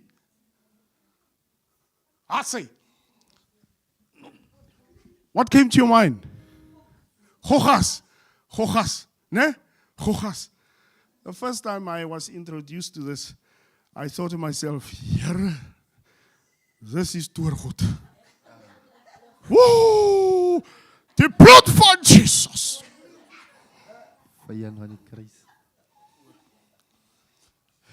But again, so every young man and young woman that is initiated into knowing himself or herself, we are taught how to make our own medicine.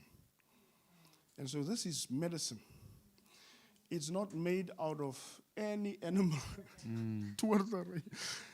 As buchu and a paar ander, it's just kruie. And so if you would allow me, and if you're not allergic, there's nothing really allergic about it. I'll just put a little bit on your hand as my way of saying that may God take you further towards your destiny.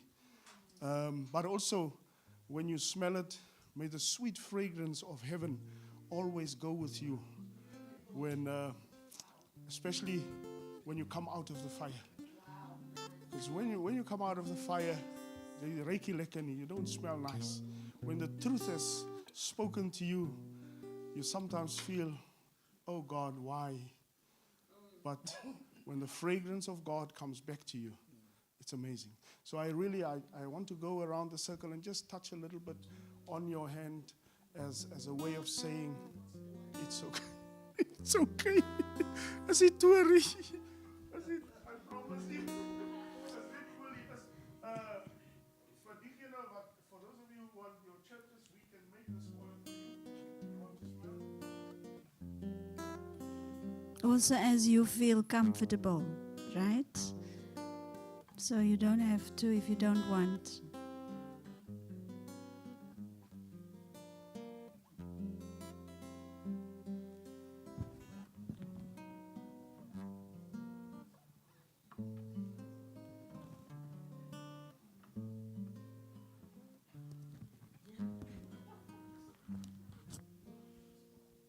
So while this process is happening, I'm going to ask Sean to gently move to the front, to come and take his seat, and then Edward, you will play a song while we are. Yeah. I am standing in the need of prayer. I am standing in the need of prayer. It's me, oh Lord. I am standing in the need of prayer. It's me, oh Lord, standing in the need of prayer. Not my mother, not my father, not my sister, nor my brother. It wasn't easy to discover I am standing in the need of prayer. It's me, oh Lord. I am standing in the need of prayer. It's me, oh Lord. I am standing in the need of prayer. Not my mother, not my father, not my sister, no my brother. It wasn't easy to discover I am standing in the need of prayer. It's me, oh Lord. I am standing in the need of prayer. It's me, oh Lord. I am standing in the need of prayer. It's me, oh Lord, standing in the need of prayer. It is me, Lord, it's me, oh Lord. I am standing in the need of prayer. Not my mother, not my father, not my sister, or my brother.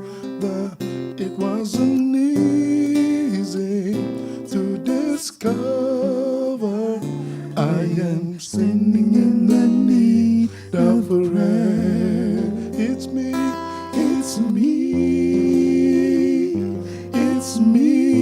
oh Lord. I am standing in the need of prayer. It's me, oh Lord. I am standing in the need of prayer. I am standing in the need, standing in standing in the need of prayer. I am standing in the need, standing in the need. I am standing in the need of prayer. I am standing in the need. I am standing in the need. I am standing in the need of prayer. It's me, it's me, it's me, oh Lord. I am standing in the need of prayer. It's me, it's me, oh Lord. I am standing in the need of prayer. It's me, it's me, it's me, oh Lord. I am standing in the need of prayer. It is me, oh Lord, it's me. It's me, oh Lord. I am standing in the need of prayer. It is me, oh Lord, it's me. It's me, oh Lord. I am standing in the need of prayer. It is me, oh Lord, it's me. It's me, oh Lord. I am standing in the need of prayer. It is me, oh Lord, it's me.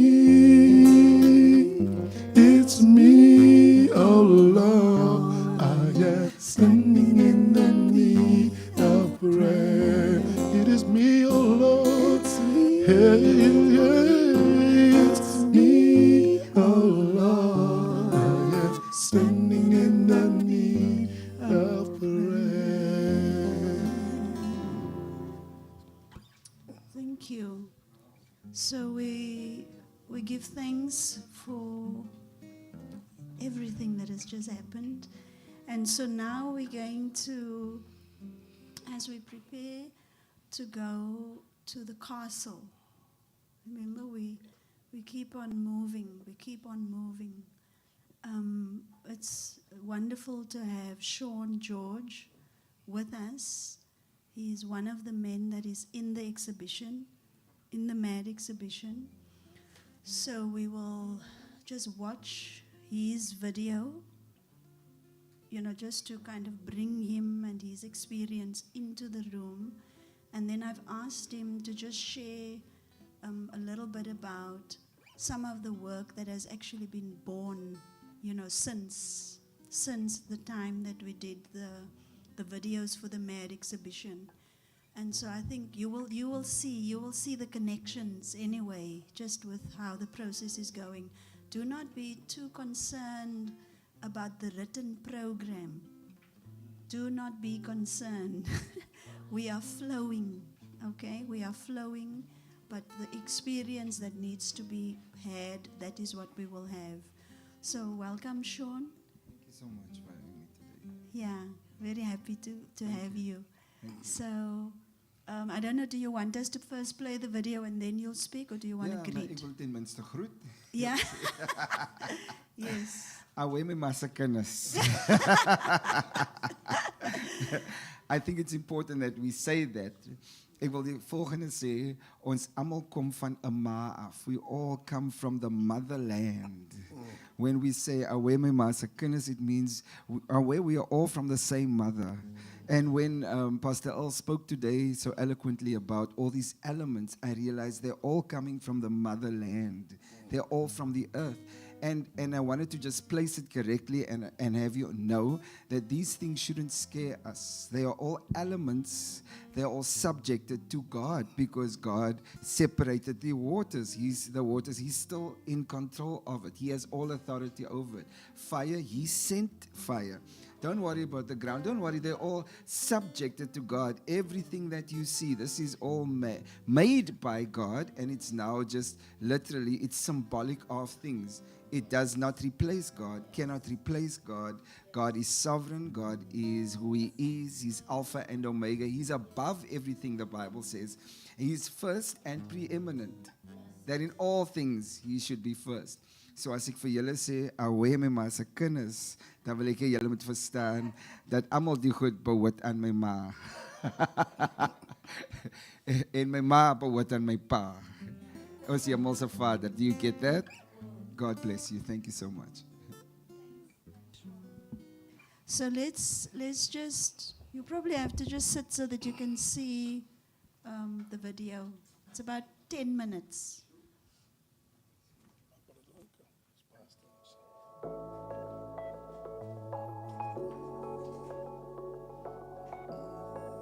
We grew up in a very faith-based home. It's our faith that kept us going, and sometimes through the toughest of times, we had prayer vigils. Is that the word? We got together and we sang. We held hands. We went to each other's houses and just prayed over families, and made sure that we are protected. And it was our faith that kept us going. Because remember, with faith, it gives you a certain discipline. It's your strength you hold on to. And so for me, faith was the thing that carried us through as a community, I think a colored community as such, and as a people. But it was a rich way of living. I learned so much about people. I learned so much about community. I learned so much about sharing, and also not having.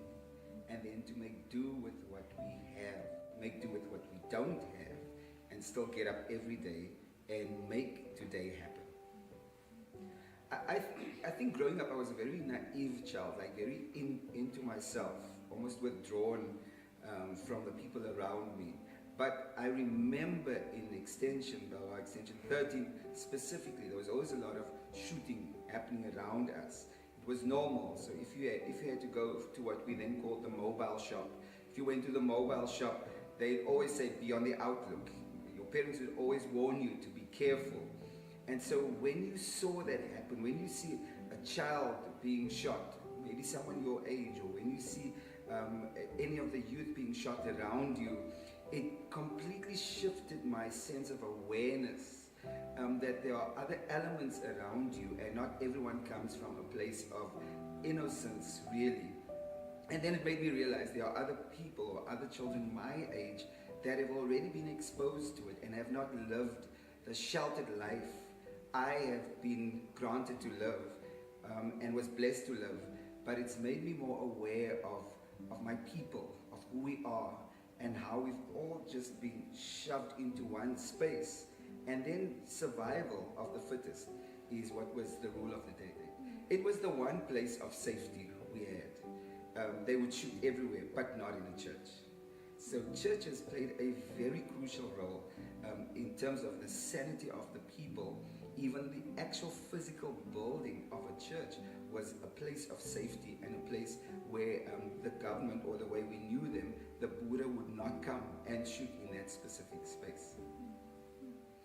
I grew up in a very rich household. I didn't grow up with my biological mom and dad. They never got married. And I grew up with my uncle and aunt. They had a set of 12 kids. I was number 13 on that list. So if ever I was going to stand in a queue, I was going to be 13th in line for anything. But they took me in, and that was at the age of 3 months. I was a baby, and they took me in as their own, raised me as their own. And I understood at a very early age in my life, or in my upbringing, that there was another set of parents somewhere. So my mom and dad biologically were never married. He got married to another lady. My mom never married. And I think at the age of 11, she got married to another guy, and and then she said, we can come and live with him. Let me say this for what it's worth, and I think for every child it is the case, who's perhaps who's adopted or who's being fostered. I lived a very happy, sheltered life with my my foster parents, put it that way, for lack of a better word, because I only know them as my parents. And so I lived a very happy life with them, very sheltered with them. But in the back of my mind, I always had the need to see how my nuclear family would have looked like and this dream was my mom and my dad, they were always going to get together, they were going to take my brother, my sister and I, and we were going to live happily ever after. Okay, 11 years later, my mom gets married and she now says, you can come live with me. And I've only seen glimpses of this person, and those glimpses were beautiful, like the type of person she was, warm, energetic, lovely rich person. And then I go and I live with her, and she gets married to this guy who is an alcoholic. And that was a culture shock to me, because in the home where I lived, it was a very religious, very we lived, we were taught what we call the fruit of the spirit.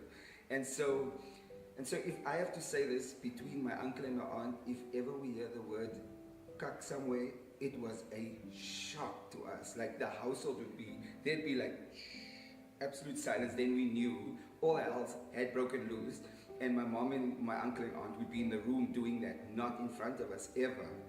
And so going into this household where my mom got married to an alcoholic, there were just constant fights every single day, physical fights, blood everywhere. They literally beat each other up. My mom was saved, religious woman, but never. I couldn't find the peace in this house, and so I was so exposed at this early an age to alcoholism and the kind of abuse that comes from it. She suffered abuse, and it was normal for her then. In that year, my sister moved in with us. My sister was about, I think she could have been 14 or 15. And that exposure to alcohol abuse literally took her from this innocent child to getting involved with gangsterism, to getting pregnant, getting exposure to drugs, literally being on the street. And so it was an absolute culture shock to me. I mean, at one stage, at 11 years old, what was I doing on the street at night, one evening? Because I was not going to go home. I didn't know the police from above soap as a child. Now it was a normal thing. Every weekend there's a police car showing up at our house to just calm the situation. And so for me, that was one of the things. If someone had to ask me today, why do you not take a glass of wine or anything like that, it would be because I saw what had happened in a household where there was the abuse of alcohol and how that destroyed a family as such. And so that has been my culture shock. At the end of that year, it's been amazing in terms of my bond with my uncle then. How one day I go down to town center, I run down to town, because now we live in Mitchell's Plain with my new family now. And my nuclear family, my dream came true, but my dad wasn't with us. She just got married, and I thought it was, okay, we're gonna be happy. And my mom was not a happy person. I saw glimpses of this person. And it's a funny thing, I thought, if I was my dad, I would not marry my mom either. Lovely as she was, but I realized she's just been, it's the abuse that brought her and changed her character into, maybe that was the reality for her then, that this is how she was going to survive. Let me tell you, myself at that point, I guess from my uncle and aunt, I can't remember ever them giving me a hiding in this household. Getting a hiding was the norm now, just for getting the salt or the pepper.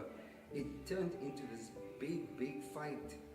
And so that shaped me. It shaped me that life isn't always as it seems, because circumstances brought us to act in a certain way, and then we need to pick up things along the way and say, this is what I'm taking with me, and that's what I'm taking with me, and this is what I'm not going to do. And at that point already in my life, I decided I will never raise my hand at a woman or even try to get into if it looks like abuse, I'm just going to pull back, because I understand the consequences thereof.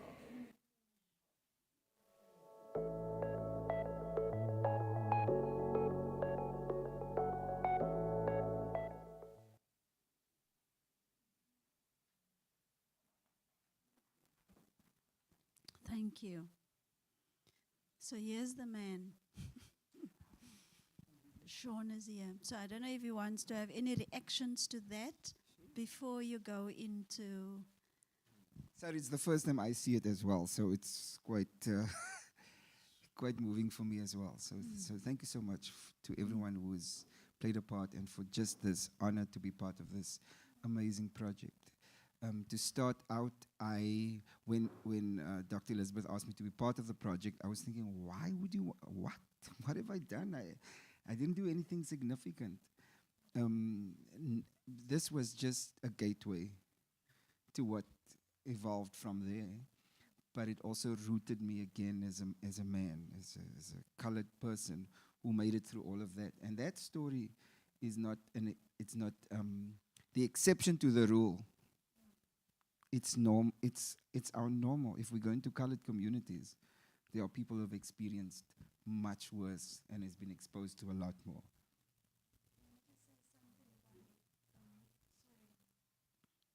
Sure. Thanks, Sean. So do you want to just say something about what you discovered when we did the opening? Yeah. When we opened the exhibition Yeah. in the Slave Lodge, because the folk was there yesterday, and you know the exhibition is no longer there. But I think something happened which was quite shocking and, quite a big revelation. Yes. So do you want to just share that? Yes, I definitely want to do that. We don't always make the connections in our lives. We don't always see how the path God journeys with us. And so on the first day when the exhibition was launched at the Slave Lodge Museum, I took my aunt, which is the couple sitting there, which is my it's difficult for me even to call her aunt. I took my mom with me, and then I took my sister, who now in the interim passed on, my younger sister. So the two of us grew up together like this. So remember, I guess she was number 12, I was number 13. And so we were there the day, and my mom is there, and it's a proud moment for me to have them there. And again, while I'm sitting there, I'm thinking, I did nothing great. There's nothing significant. People who need to be on this particular platform would be the people like the Nelson Mandela, someone, and so I'm just sitting there, and I'm leaving, and as we get in the car, my mom said the following. At that point, I think how old is this project? It opened in the museum on the 27th of April 2021. 21, yeah. Yeah. So my mom was 90, I think, 21, 90 at that point.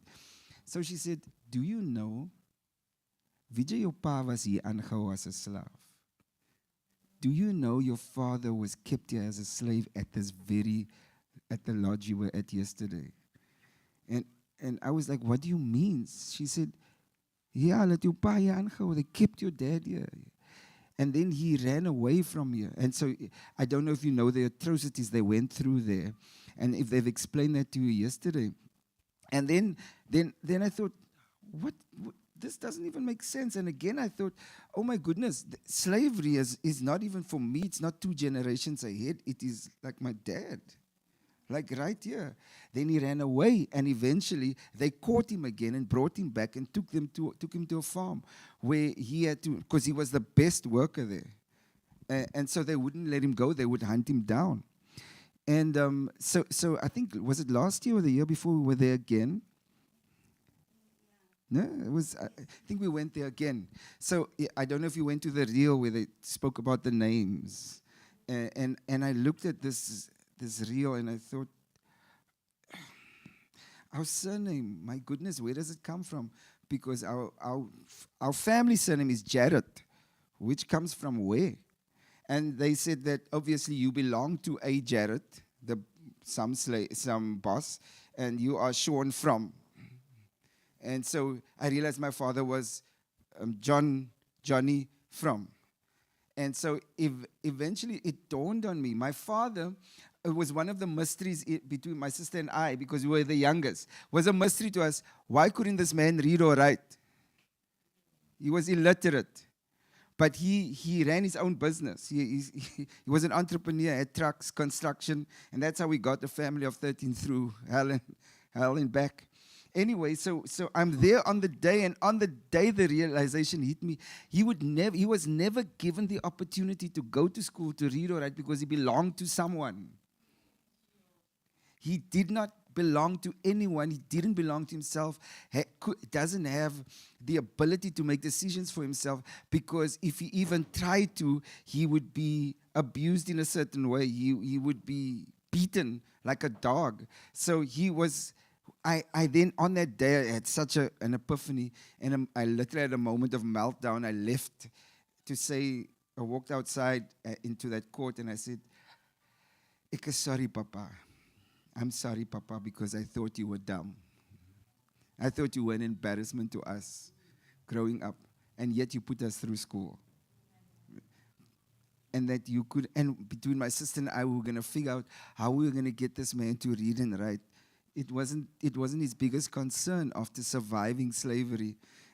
It was not his biggest thing. That wasn't on his list of priorities, to get his family through hell and through apartheid and through just the abuse that we suffered as a country and as a people.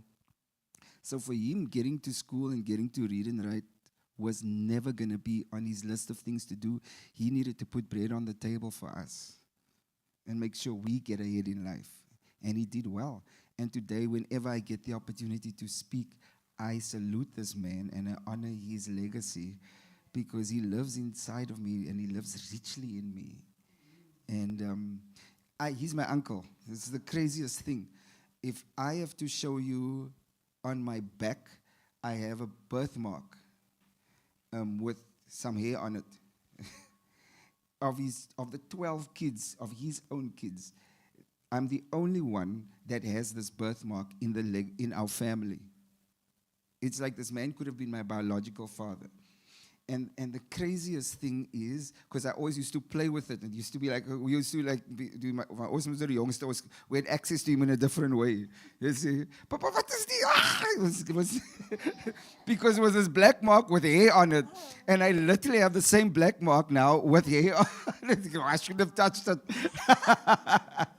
So one day, my biological mom and my mom, they're sitting together. We at my biological mom's place. And I said, no, okay, Mama and Mommy, just say of me what gaan aan. Please tell me what's happening here. Who is my real dad? Because between the two of you, you must know. Because I'm sure that man is not my dad, but this man is my dad. And then the two of them looked at each other, and my biological mom said, now, when was he by me? And I said to him, don't ask me. You tell her when he was by you. Because clearly there must be some connection. But it's just the journey. When I look back over my life, I see the hand of God. You know the most beautiful part about this thing? At the end of the day is the Bible talks about that we've received the spirit of adoption. That we've been adopted into a particular family. So I know the following.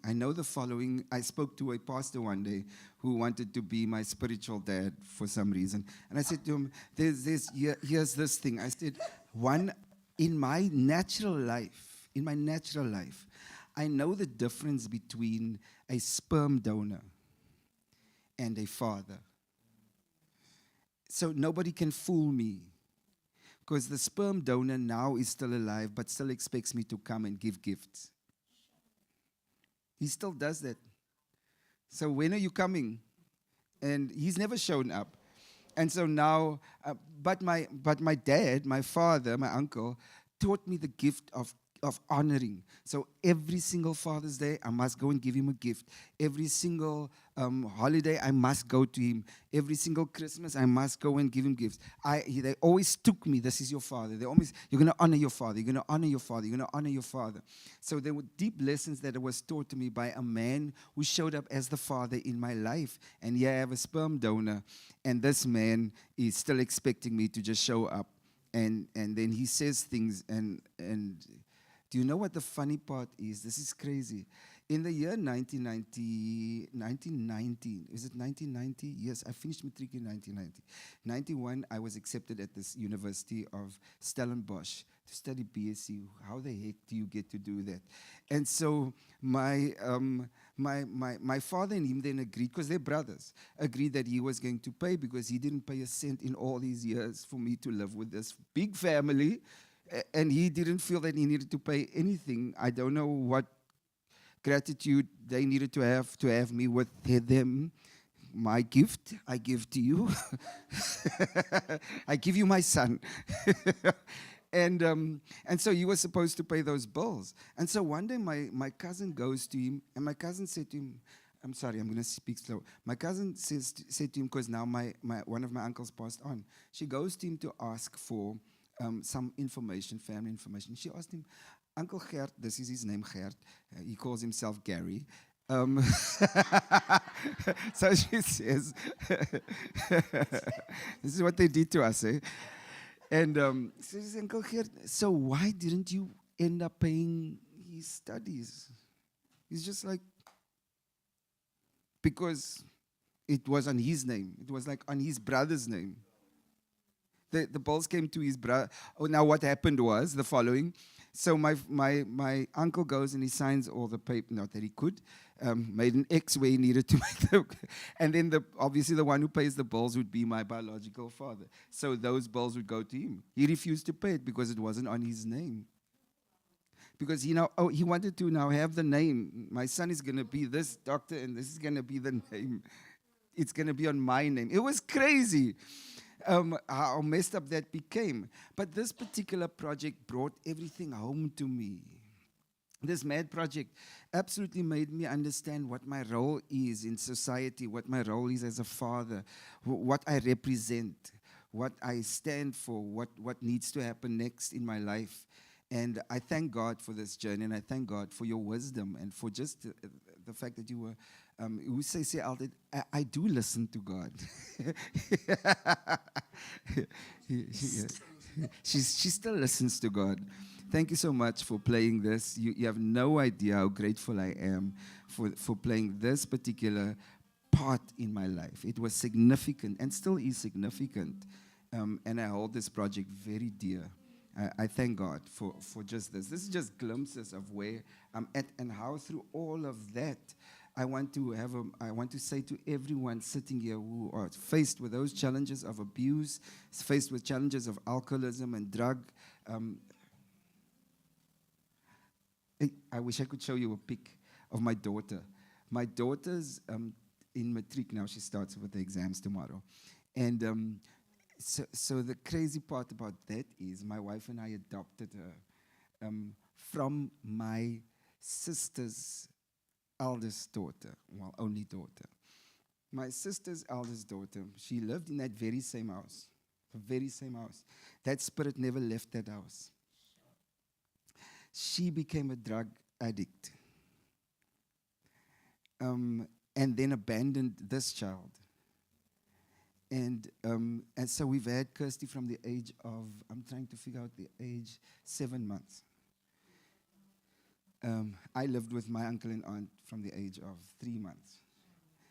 And so we reared Kirsty obviously as our own and went through the whole process of adoption. So her daughter was caught up in for 20 years, oh my goodness. And she, this year, end of last year, took herself to a rehab and then became saved and now serves the Lord. So it's a full circle moment. There's a great significance in all of this. And I want to say to everyone who's struggling with someone who's on drugs or caught up in alcoholism, man, the Lord is the Lord. And you've got to be faithful to what the Lord has called you to. Be true to what the Lord has called you to. Muni oponi. Don't stop doing what the Lord has called you to do. And you will see what the Lord will do for you at the end. That's it. The Lord brings us full circle. And I want to tell you He's at the beginning and He's right at the end. And when He brings us full circle, He proves himself there as the God of the full circle. He has our beginning and our end he has in his hands.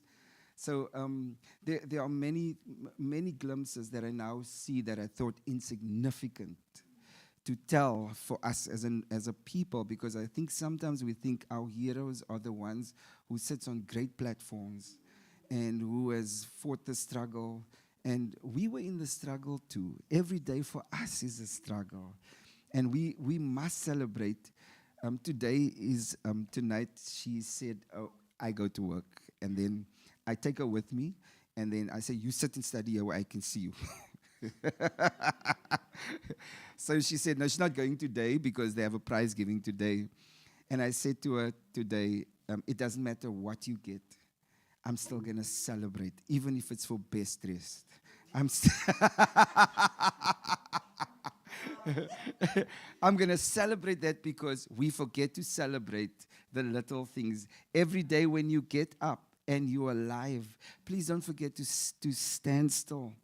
Pause for a moment and breathe and celebrate that particular small moment in your life. You are not where you were 10 years ago or yesterday. You have grown so much in the interim, and the Lord has journeyed with you. Thank you. Thank you. Thank you. Wow.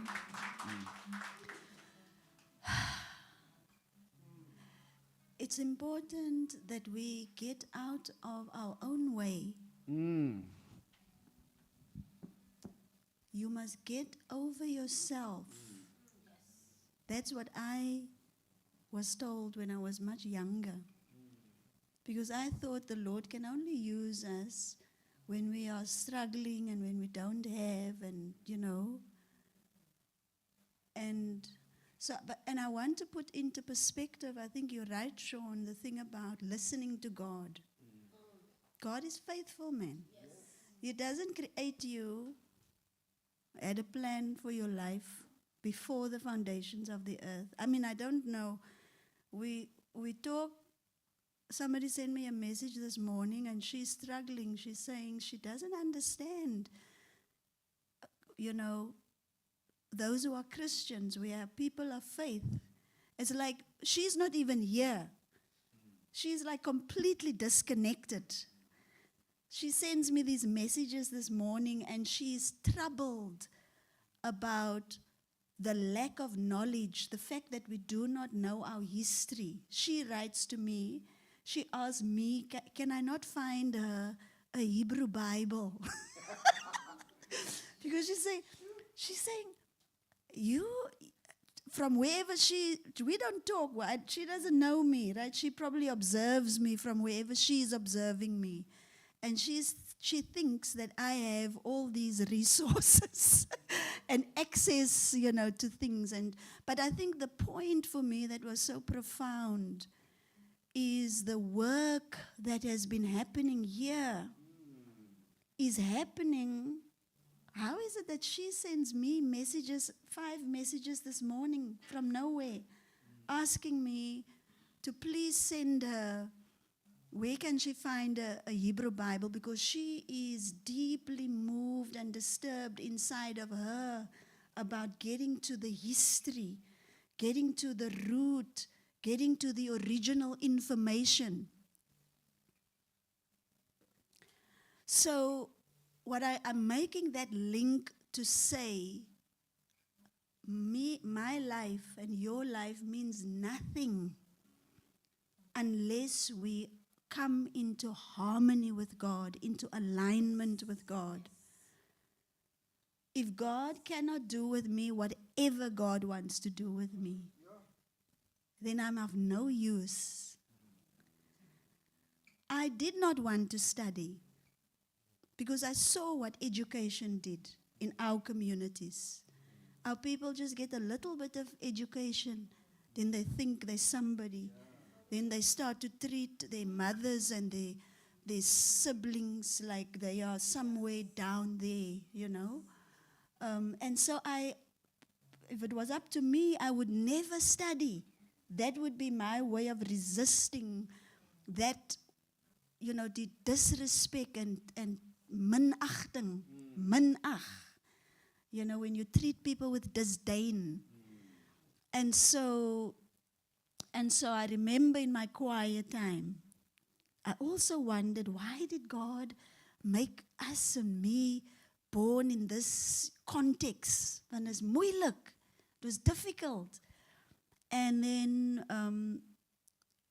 and so I was obviously guided in terms of I need to study because my work is in the world. It's like, what the hell is this? And then why does God do all these things? It's like the church that I grew up in was a Pentecostal. They don't even listen to women. I was so glad that I'm not called to be a pastor. I was called to work with pastors. But even that was worse. You know, it's worse. So what I'm trying to say to us, Earl mentioned it earlier, when you decide to really be obedient to the one who created you, chances are that all hell will break loose against you.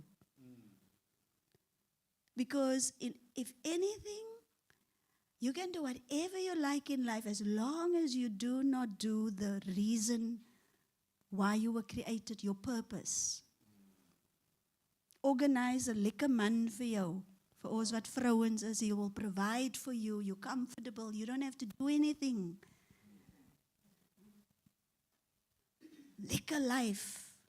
But actually, die Here weet nie, waar is jy nie? Mens, waar is jy? Mens, waar is jy? Where are you?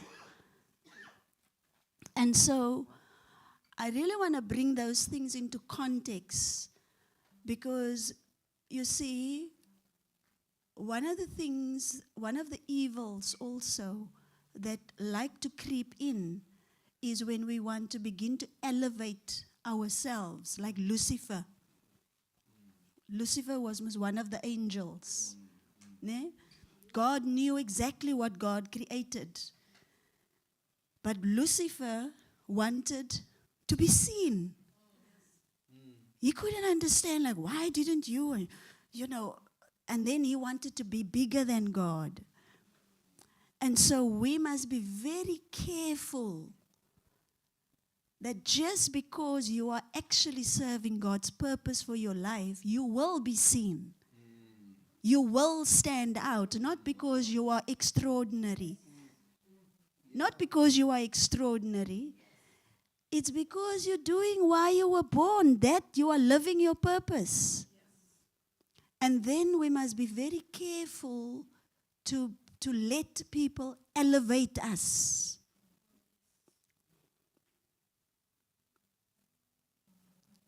Listen to Sean's dad. Sy priorities is totally different because he understands his calling. Right? So I want to just say that to say this work, even the work of Safi, it is sacred and it needs to be, I need to be very careful. So people, julle kan sê whatever julle sê.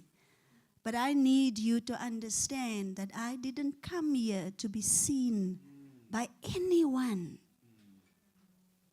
The only person I need to be seen by is God. And whatever I do, I need to understand that God vir my kan vind. Hy moet nie vir my vra Elizabeth, waar is jy?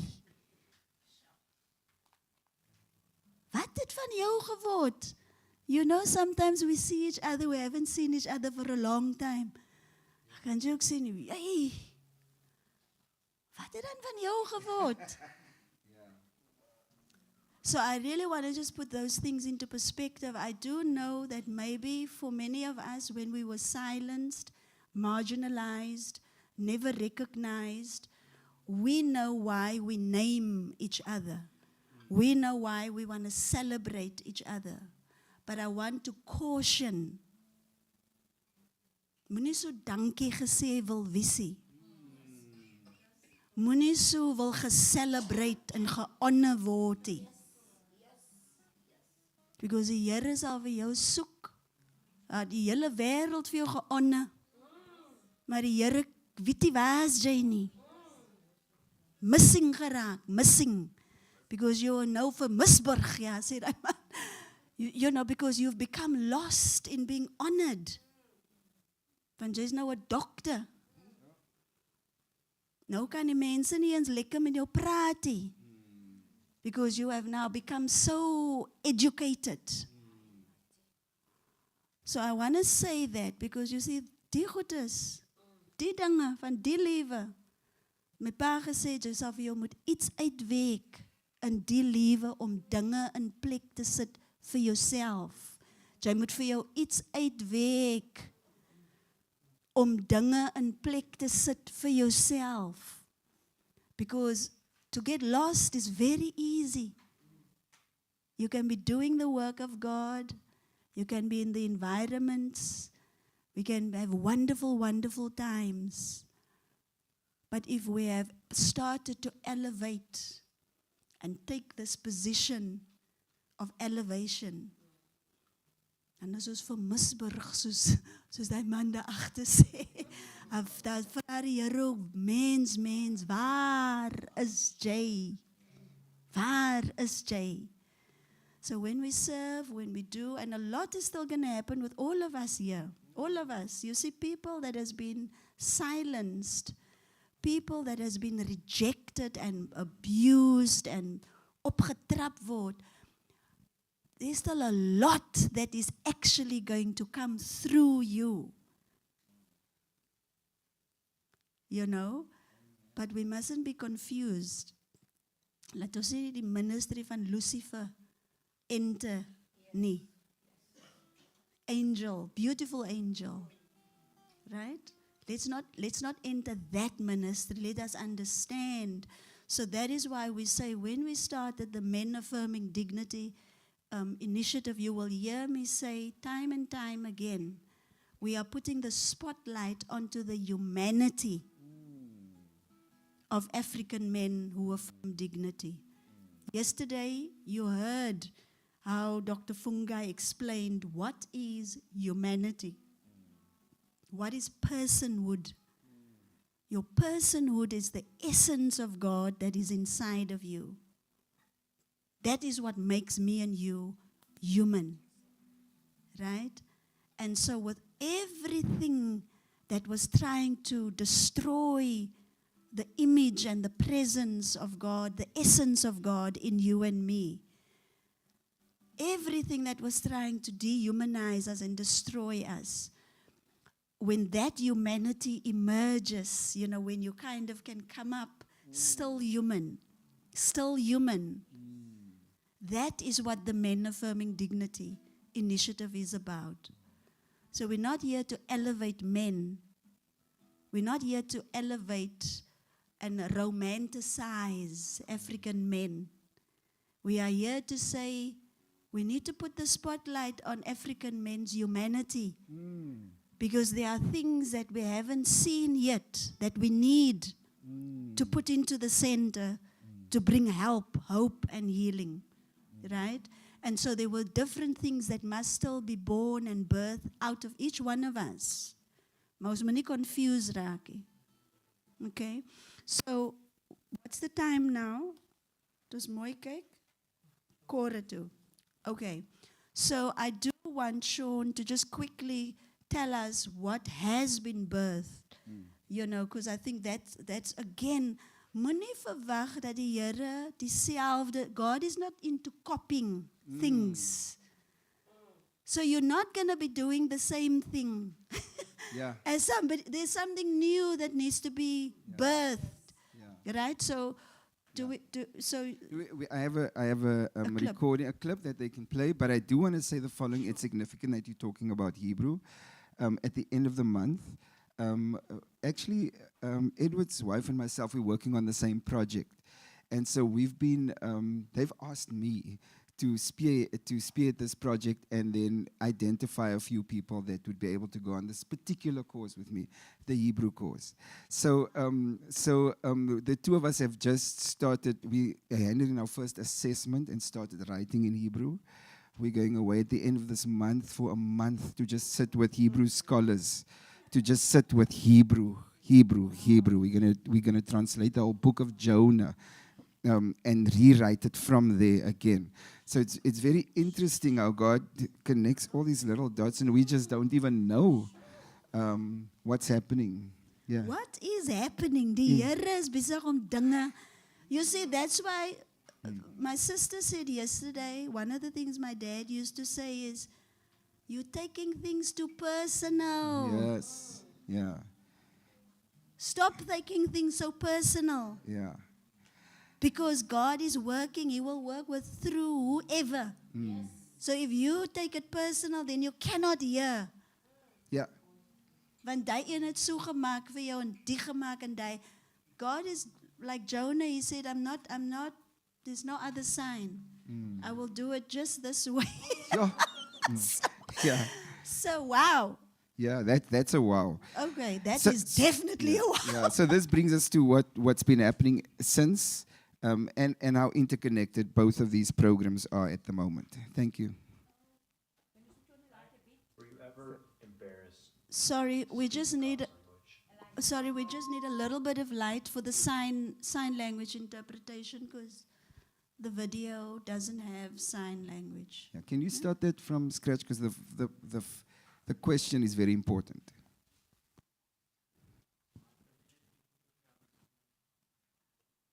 Oh, you want me to continue speaking? Okay, great. What would you like me to say? Speak. Yes, I want to praat van toe ek op koortjies was. Die rede hoekom ons op koortjies was is as gevolg van hierdie projek waarmee ons besig is. The reason why we were on that particular program is because of this project. And I wish I could say more, but this particular clip will give you exactly what you need to know about what we are busy with at the moment and how significant this work is for us as a colored people. Yeah. Were you ever embarrassed to speak the Cop's language?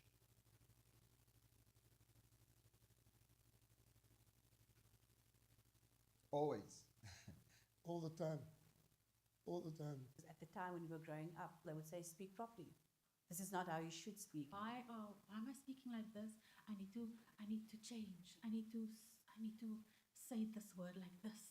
You're speaking that language, so you're part of that group of people that is, you are maybe seen as a gangster. I mean, even in growing up in church, we had to pray in a certain way because that is how you give honor and reverence to God.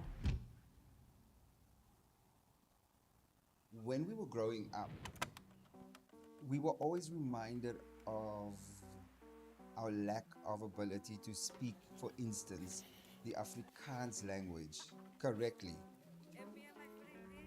And so we always aspired to be something that we were never going to actually achieve in terms of language.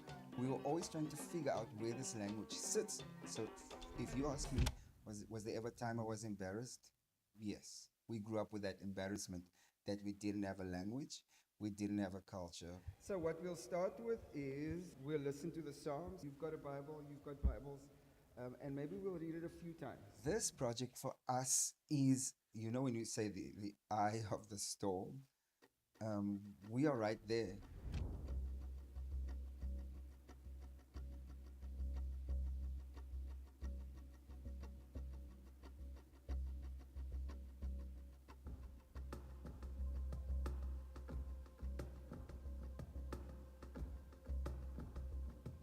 Let everyone who is godly pray to you. Dit gaan goed met die mens wie se oortredinge nie Bro.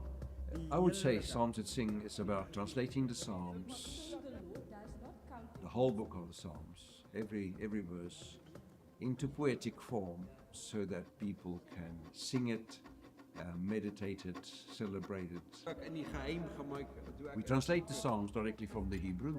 That's a process that translators absolutely love. It's often intensive conversation And it's a very healthy process The love of God. to really get to the deeper meaning.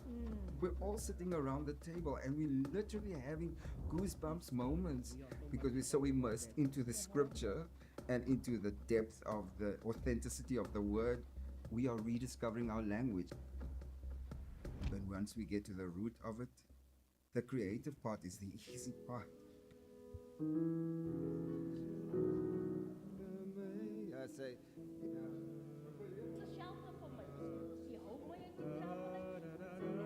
Might change, the nuances might change, but we keep it there.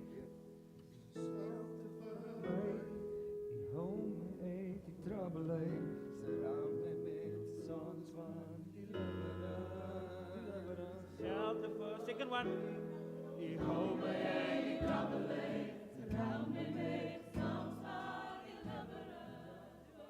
Not everybody agrees that this language should be developed or should be written or should be used anyway beyond the streets.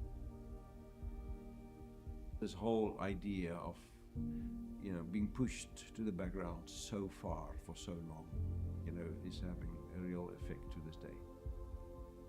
So that's still a big legacy that they have to deal with. we're translating the word of God into the language that our mothers have taught us. Why are we ashamed to have the word of God sit within our language that we understand? For us to do this, to translate the Bible, translate Psalms into cups, it's so beautiful. I've learned that the Psalms are deeper than what I've perceived. There's much more going on. The confidence comes in when you are free to speak, to express yourself in your mother tongue. And it's been transforming my life and even my children's life. So in the morning when my 2-year-old gets up, he will start a song like, Here my broer, is mos gevaarlik, as broers and sisters saam bly as hy. He would start that and would sing in cups. I think that scripture now means more to me, when we are secure in God. And so he's not intimidated when I come to him and I speak cups. They say, Here, ek het nie nou nodig. Cups is here, it's changing us, and I believe it's changing the narrative among so many communities in Cape Town. This language that God has placed in our minds, in our hearts, in our very DNA, He placed it within us. And He did that with dignity because while we were in our mother's womb, He knew us, He formed us, shaped us, put this colored skin on us, this tone of voice, the sound. It's a beautiful sound. Psalm 32 Performance Cups.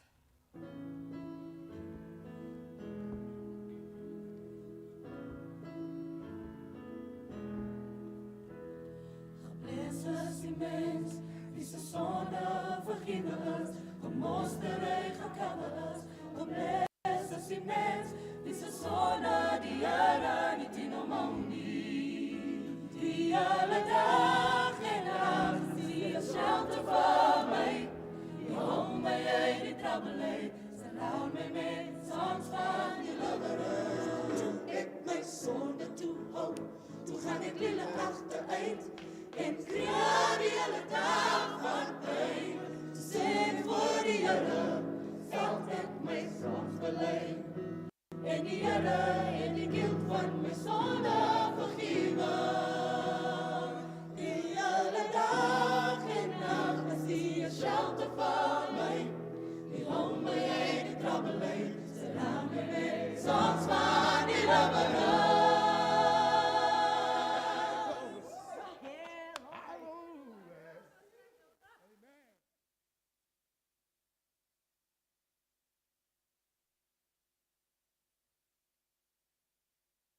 Maybe read you a psalm that we have translated. I want to say the following: we are not changing, we are translating. We are from the Hebrew. You can see that we're not changing it. You are reading different translations. Your New King James Version is from the King James Version. Your NIV, NASB, it's different translations. So what we are saying is the following. Literally, as we sit in a room, we fight for a word. We literally, you get offended because we're saying that's not the word. No, we cannot use that word. No, that doesn't mean what this Hebrew word says. It's not the same. Wanneer ons byvoorbeeld sê Here, dan sê ons kan nie sê Here nie. Here is nie Here nie. Or then we're trying to stay away from Sabella because we say, die gebruik die mense in die tronk, die was in my ma se dinge se nie. As ons sê byvoorbeeld Bunchi is 'n woord wat Bunchi carry, die koit ons huise uit. And so that's the words, that's the true authenticity of our language that we want to infuse with the word. It must sit in the word. Now, in the language, in the world of Bible translation or translation, we say, we value the language, therefore we value the people. We value the people, therefore we value the language. Now, this was our 11th official language that was recognized in South Africa. 12. I'm struggling to accept that they didn't accept Kaapse as an official language just yet, because we're not invited to the table. And when we are invited to the table as a people, we either have to speak a certain vernacular, a white English or a white Afrikaans, but never a colored diction. And so I'm here to say to you today that this work, the University of the Western Cape started with I think it's being released now in September, their first Kaapse dictionary. If we have a Bible in Kaapse, we can produce an evidence of work, is that what we call it, to our government and say, you have to hear our people speak. And we talk about, listen to me, my moedertaal, my mother tongue is Afrikaans. My second language is English. But, and I teach both of them, but my hartstaal is Kaapse. It's the one that you speak from your heart. That is your language, your actual language. And so again, they've sent us to schools to teach us. Remember what they said? You can now go to school and they're going to teach you proper Afrikaans. And you did well, colored people. You did well. They taught you proper Saver Afrikaans. And then they taught you, and listen, that was the language of our colonizers. I want you to get that. Because the colonizers had to, first of all, there was Dutch. Then they said they hated Afrikaans. It took them 60 years to translate the Bible to accept Afrikaans. Then it took them 30 years to accept the Bible in Afrikaans, who you now say is die hemelse taal. So they did not want to. There was a fight to get the Bible in Afrikaans. There's another fight now going on to get the Bible in Kaapse. And Kaapse was the language they spoke before they spoke Afrikaans. Now, I always try and put it in perspective for you so that you can understand. My mother is 94 years old. This year, we celebrated the legacy of Afrikaans. It's only 100 years old. So what did they speak before they spoke Afrikaans? Wat het my ma se ma gepraat? Nou, my ma is 94 years old. Afrikaans is net 100 jaar oud. So voor die, sy mos 'n ma gehad. And when her mother was here, what language did she speak? Because it was the contact language between those different languages. When everybody landed here, everybody spoke their own language and they couldn't understand. And then there was the colored person, the San people, Khoi people, who were so creative, like we still are today. We created a language that everybody understood, and we called it a contact language. That is our heart's language. And then the colonizers, I want to tell you something, they would never have you speak in your language, therefore they needed to, you were never going to have anything. You were never going to own anything, not even your own land. And so the issue is we're fighting for land, but I need for us as a people to get to the point where we realize who we are, what our language is, and what do we bring to the table when we say we need our land back, we need our language back. It needs to be recognized. We need our people back. We need to be recognized. We need to be valued as a people in this country. And so what you are doing here now, in terms of just finding, you said something significant today, like it felt like you were lost, and then yesterday something clicked for you. A lot still has to click for us. A lot, because so much My daughter is at a multicultural school. So there's about maybe 10 whites there. It was first a white school. It was about 10 whites there. There could be like 50 or 60% colored people there. But the rest are all Africans. Let me not say that. Colored person, let me say this to you as well. You are as African as it gets. I mean, were you raised in Europe? Or in the West? No, you are African. So part of my African roots say to me, there's this colored African that wants to get up and say something. I want to get back to what she said. So they always have this banter among them. Yeah, you colored people, you are like this. Then she says, yes, you African people, you are like this. You're from West Africa, they're from Nigeria, they're from this and whatever. So there's a lot happening in that particular space now. And then one day she said to a history teacher, why is it that you only mention us once or twice in the history of this country, and we were everywhere all the time, forever, and our people died, and no one is saying anything about that? We are not invited to the table. And so when you only hear of Harry die Strandloper once, then they mention thingy who died on the 16th of June. That's it. I'm so sorry. Sorry, it's my passion. I'm saying this to you to have you understand that you played a critical and a crucial role within the context of South Africa, and our history has been eradicated. It's time for us to pick that up again and say, hey, we are here. We've come a long way. We've always been here. And we are not saying that no one else matters. We are saying we matter too. We matter as much. We are valued as much. Thank you for your time. I think that's what I wanted to say. If you have any questions, please feel free to. Yeah. Thank you so much, Sean. Yeah. So that video is in the organization or the movement is called Alive in Caps. Yeah. And so, yeah, that's just an example. Whatever has to come from you is going to be different. No, there is no blueprint.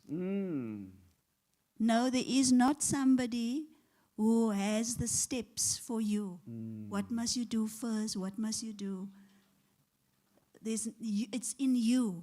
Yes. Hence, the process of this morning that Earl had taken us through, those are the steps. Face your truth. My sister that sits there, she used the words, one day she said, elke mens het sy eie bol stront. Every human being, there's not a single one of us that do not have our own little ball of, what's that word? Shit. Stront. Do you know that there was a time that I felt I wanted to bring that into the room, man. I wanted to bring a koppie met stront in, sodat ons kan verstaan. Elkeen van ons het stront. There's not a single one of us that doesn't have that. And I remember when some of my younger siblings, you know how the younger ones, they don't yet maybe have lived through what you have lived through. Or you are maybe the younger one that look at the older people and you think, oh, Here, ek sal nooit die. Kyk hoe stupid. Wat 'n decision het sy gemaak? Ek sal nooit doen diene wat diene gedoen het. You know, and now as life is happening, nou sien jy, life is something else. We negotiate. We have to negotiate. What am I going to do? I had to negotiate when we started Safi. I had to negotiate whether I was going to do what the funders wanted Safi to do, or am I going to listen to what my parents had told me, us. My parents told us, you better find out what God's plan is for your life. We were children, we were young.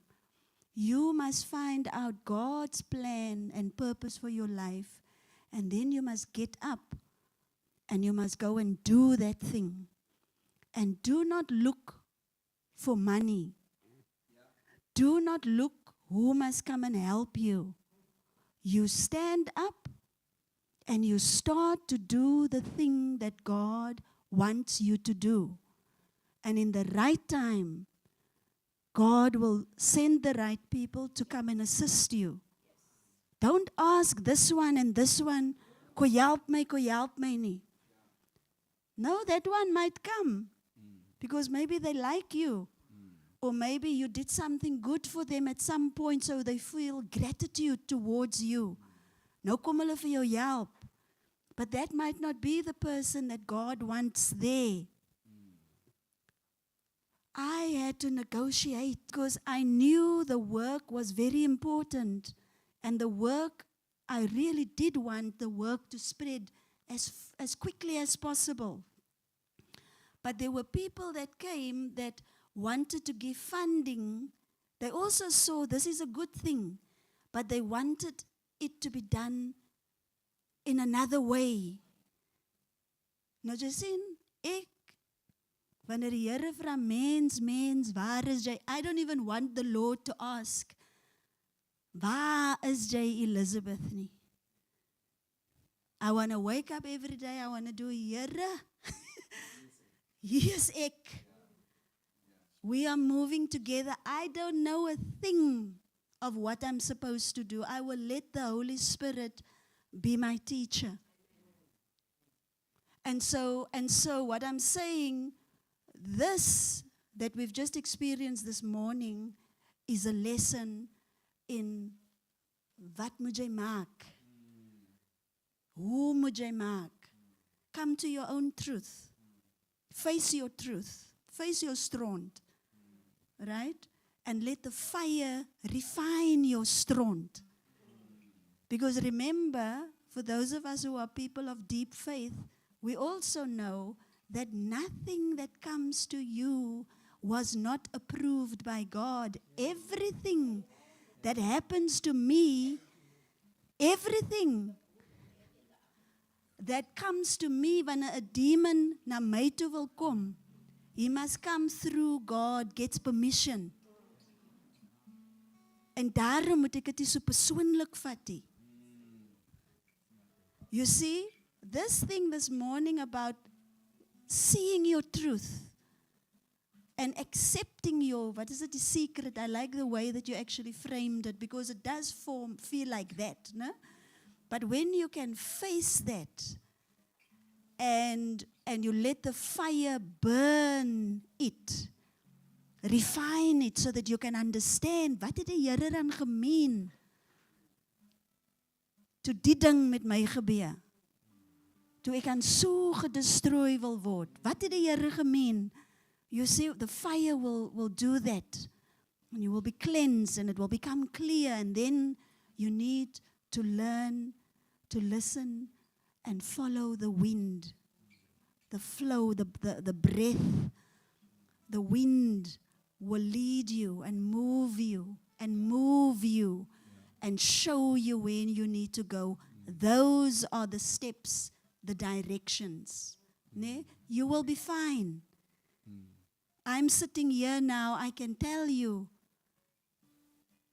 jy gaan nou right wees. Because God is not confused. For how many hundreds of years we were silent, maar jy sien, God se ding gaan deurkom. Wat het Pastor Esther gesê? Wat het jou seun gesê? God soek sy sin. Pastor Esther sê gee gou die mic, gee net short, gee gou die mic, wat is die Esther? Pastor Esther, God soek sy sin en dan? Ja, hoe gaat hy sy sin kry? Sy gaat gewillig wees. Wat het jy? Ja, my seun sê God soek sy sin en jy sal vir God gewilliglik volg. Hy kry jou by 'n punt dat voluntarily sal jy sê ja, ek gaan dit doen, Here. He'll get you there. And that is how faithful God is. Die Here weet exactly hoe hy vir jou en vir my gemaak. You know, ek praat so met die Here. Ek sê vir die Here, I cannot feel like this now. Because you know I should be getting up here now. And I should be doing X, Y, and Z. But you must now know I'm feeling low and depressed and ek is exhausted. So maak my reg. Maak vir my reg. Because ek moet reg wees wanneer ek by jou mense kom.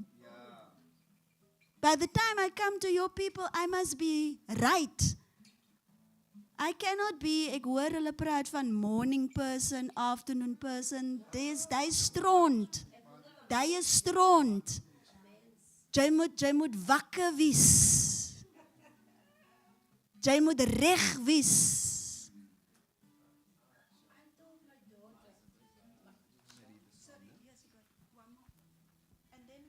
I told my daughter about this morning person thing. I told her my mother taught me just to be a human being, just that. There's no such thing, because you see, when the Spirit moves, as jy slaap, dan moet jy maar slaap, kind van God. Los die anders, if the others are awake and they caught it. Sometimes your child catch it before you caught it. Right?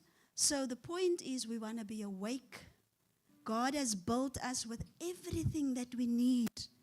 Everything that we need to ignite that thing that you must bring forth into the earth. So don't look vir waar moet jy training gaan kry vir die ding wat in jou is. Daar is die training daar buite nie. Daar is die training. Die training is die Heilige Gees. He is the teacher. He will lead you into all truths. He will make you feel this is safe. He will make you feel, vir die ene moet jy maar net hoor. Jy moet nie luister nie, my pa het gesê, jy moet hoor wat mense sê. Moenie wegwys wat mense sê nie. Don't shunt what people tell you. You must hear what they say. But you must then go and listen to God. Hoor wat mense sê, maar luister wat die Here sê. Now your pastor, the apostle, the prophet doesn't know you. Some of us run to the prophet when ons hoop, Here, miskien gaan hy in 'n wit. Nee. The process was given you very plainly here. It is in silence. It is in silence that you will know what to do. And you must build the courage to trust God, to really believe in God. He wouldn't give you that sensation inside of you that feels you need to do this. Staan op. Nie my brood nou vir auntie so en so. You know? Doen wat jy moet doen. Los die ander mense. Los die mense, Here. Los die ander mense. Bepaal vir jou by jouself. Moenie mense se aandag soek nie, soek God se aandag. That's how I was reared. Toe ons sing New Birth, ons sing there on the stage, Lakshorama, het gaat lekker. We were teenagers. Then we come from the stage, the concert was great and the people speak to us there in the foyer. As skree my ma, hierso sit ons ouers ook gebring na die concerts. As skree my ma, hier Jade, vir my en Susan. Kom, vir wie sing julle? Sing julle vir die mense of vir wie sing julle? Sing julle vir die Here of vir wie sing julle? Soek julle mense se aandag. That is your education that you're looking for. Jy wil hê die mense by die university moet vir jou sê wat God het vir jou ouers gegee, jou mense wat saam jou woon in jou huis, jou eie community. Hulle sal vir jou sê, 'n waarheid wat sy nie wil hoor nie. You get what I'm saying? Take that. En vra vir die Here, hoe moet ek nou maak met myself? Die mense het my nou lelik ingesê, Here. Maar, you know, what is the golden egg that I'm supposed to get from this experience? How must I change so that I can be whole and so that I can flow with what it is that you want me to be? Anyway, Sean, you've got one more thing, and then we're going to wrap and get ourselves ready for lunch. We're going to take our bags. We've got bags for lunch this time. And then we will move. Okay. Sean. Yeah, first of all, or maybe thank you so much again. In conclusion, I want to say this work is spearheaded by an organization called Wycliffe. They have been, or some say Wycliffe, they have been doing translation since the 1300s. So how they got to us, I have no idea. They recognized us as Cape Townians, this Kaapstal, as a minority language, and they wanted to have, imagine 4.5 million people have a language, even the people on the street have a Bible in their own language. How amazing that would be. So over the last 3 years, we've translated about 52 Psalms into Kaaps. I'll read one of them for you today. We are on today as we speak, they've rolled out a full-time program, so people are full-time employed, 9 of us. Doing the Old Testament. So we are in Genesis 38 today as we speak. The Lord is doing an amazing work. So I'm going to read Psalm 91 to you in Kaaps. Are you able to put that up for me, please, Roderick? So everyone can have a look at it. So what we do is you have the actual psalm, and then what we call on your right-hand side will be the back translation, as the people, I want to say people who don't understand Kaaps will be able to see what we are saying, and that's to our reviewers as well. Okay, if you're good, then I'm good.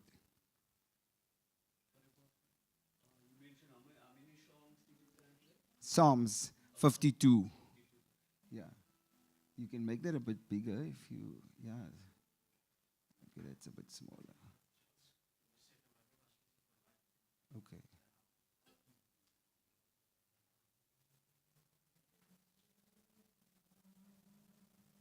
Can everybody see some wording? Or maybe put it the other way, put it in landscape format for us. Yeah, we can always scroll.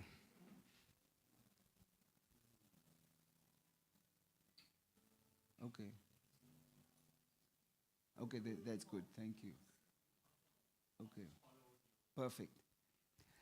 Hy wat bly in die skadu van die Almagtige. This is what do you call it in English? He that dwells in the shadow of the Almighty. It's that one. Okay. Salam in die shelter van die Almighty. Daarvoor sê ek vir die Here, Here my God, U is my hiding place, a safe haven. Ek sal net op U trust.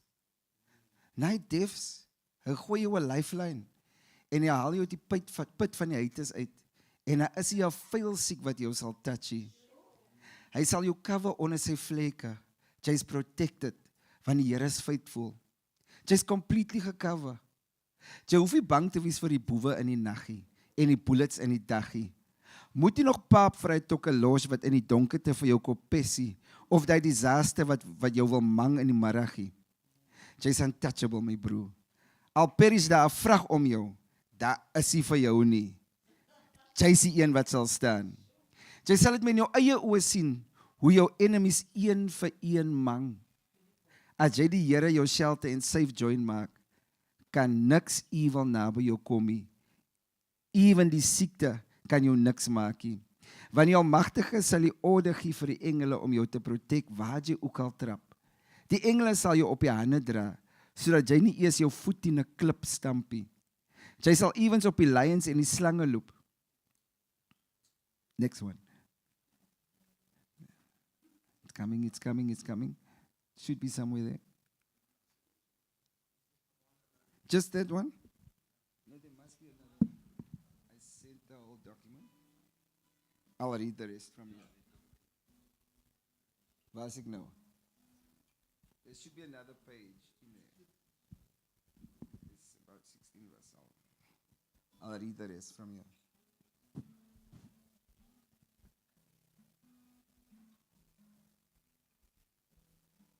Okay. Jy sal ewens op die lions en die slange loop. Ewen die sterkste leeu's en die giftigste slange. Trap jy sommer vrek man. Vrek is 'n woord. Die Here sê, omdat hy my gevaarlik liefhet, gaan ek hom red en hom protect, omdat hy my respek. Hoor gou julle, sê die Here, hy is behold. As hy op my roep, gaan ek hom hoor en hom antwoord. Want ek staan bankvas agter hom in times van trouble. Ek gaan hom deliver en sy honor restore. Met 'n lang lewe sal ek hom tevrede stel en vir ewig en altyd sal hy my protection enjoy. Die Here seën vir julle.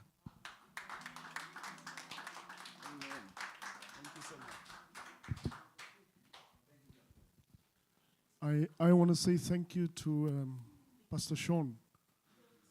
What an incredible man. Everything that Dr. Elizabeth was talking about, he's a manifestation thereof.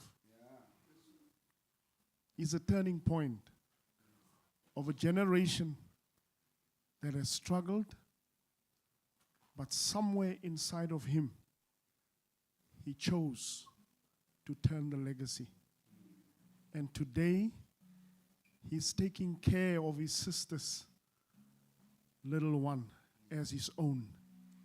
That's the gift that colored people has brought into this world. But more so, that's the gift that African people always bring into the world. We take care of each other because we are brothers and sisters, and we are our brother's keeper. And so I recognize you and I honor you for that, because you are my brother as much as you are my pastor. I honor you. Thank you. Thank you. I just want to close this part off and let you go eat and let you enjoy the walk and the talk. So, I called us Sisi. So yesterday, you went to, what are those places? Grote Kerk. You saw the Word of God, right? But then you looked again after you washed your eyes and you saw a different word, the true Word of God, right? Then you went across the road and you saw how you were put into a lodge. And these were Mozambicans, Angolans, Indians, North Africans, East Africans, West Africans, and Asians. Now, here's the thing that you need to remember. Somewhere in all of our veins flow the blood of some of those slaves that were there. Sean showed you the story. He's there. His family is there. But amidst the slavery, he was saved. And before you say amen, he was not just saved by Jesus. He was not just saved by Jesus. He was saved by someone who woke up. He woke up. Wake up. Wake up. Because if you don't wake up, then this is a waste of time. So we got to wake up. Out of the slave lodge, some of you had your experiences there. You found a bit of power. And today we introduce you to everything that Elizabeth has said. Now you're going to go to the most powerful structure ever erected in the city of Cape Town. It is the most powerful oppressive structure. In Cape Town, there's nothing stronger than what you're going to enter today.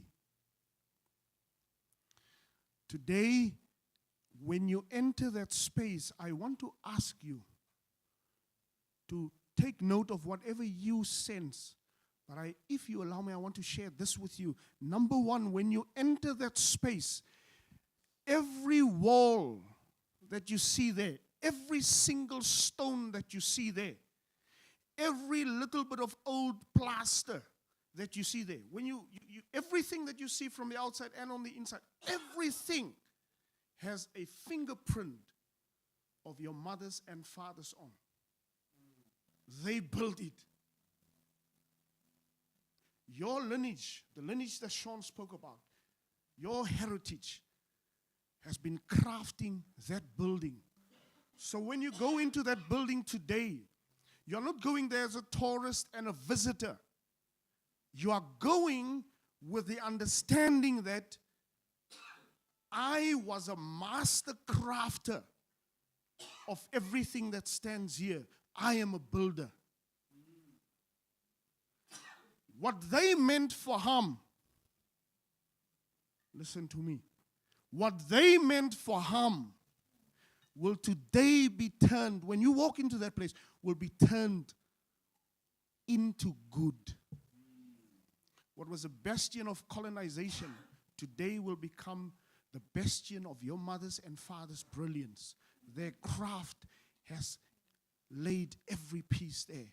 And every broken thing of the past, if you're willing to use the hands of your ancestors properly, and you begin to start rebuilding your life, then you will build it from every ash, from every dark history of colonialism and apartheid. You will begin to build your life towards the destiny that you really need to enter. There's a lot of things that you're going to see there. But remember this, I am a builder. I have the gift of building and rebuilding. If your life is broken, part of it is to rebuild. Know that. Understand that. And that not even the strongest bastion of colonialism has broken our spirits. Today, ons is hier massacred.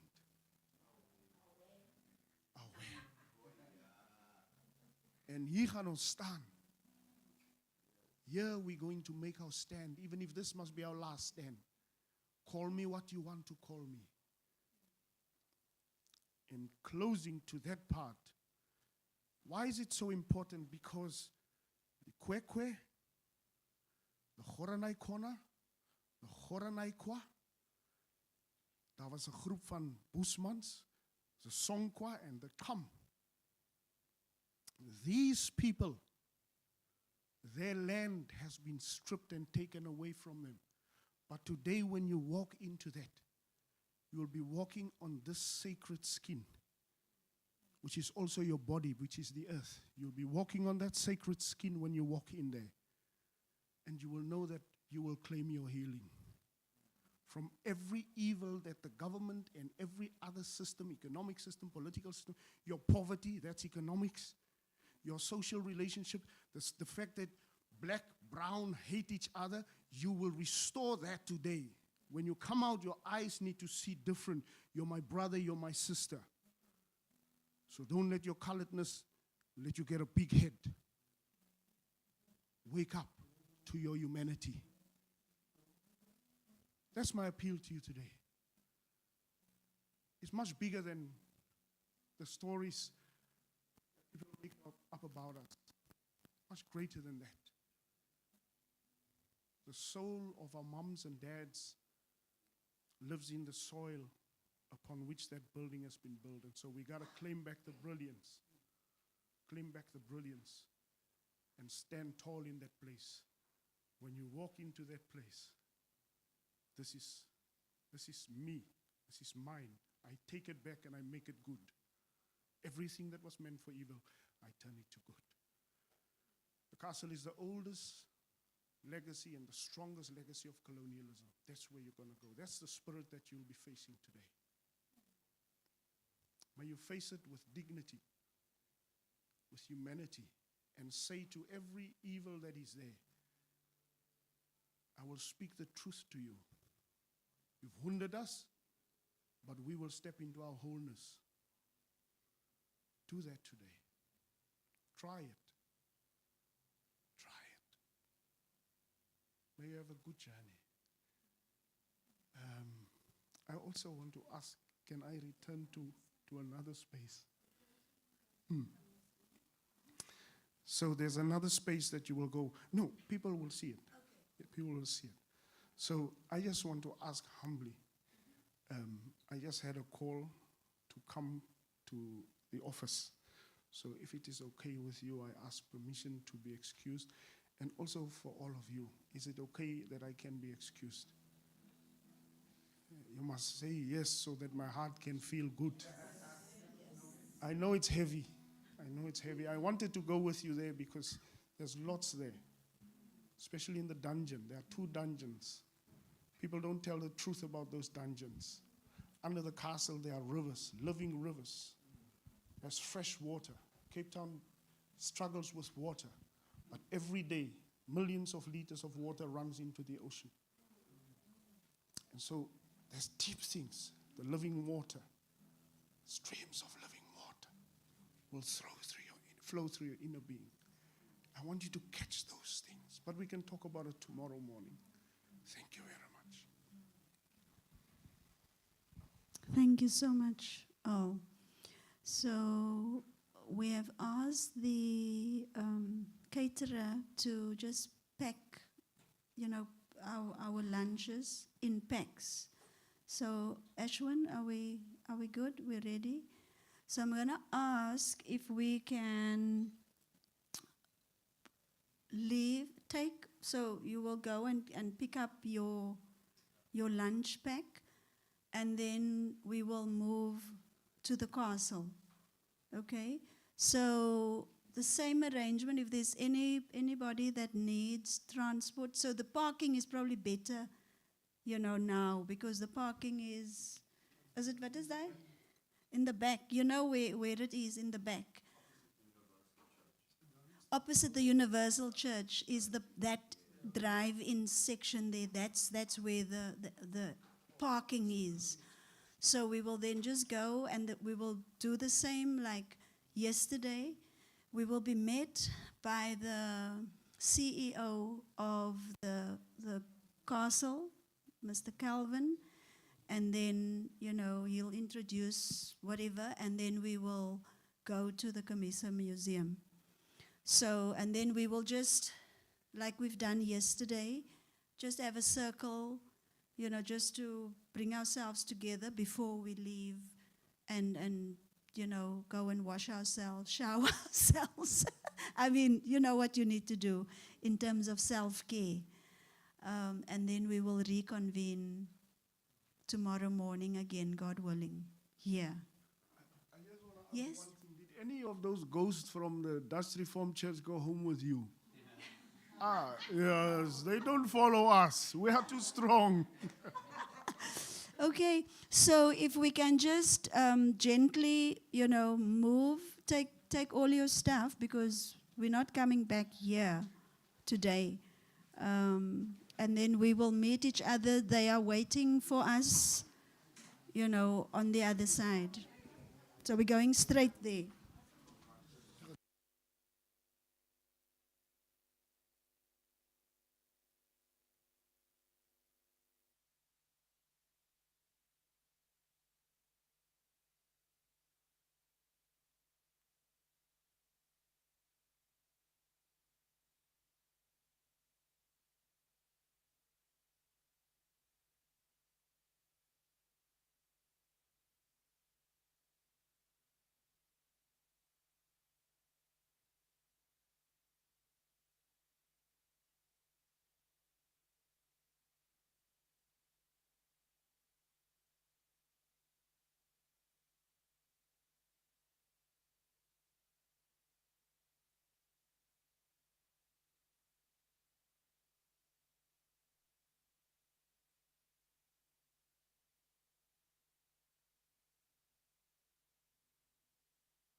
Living in a ghetto.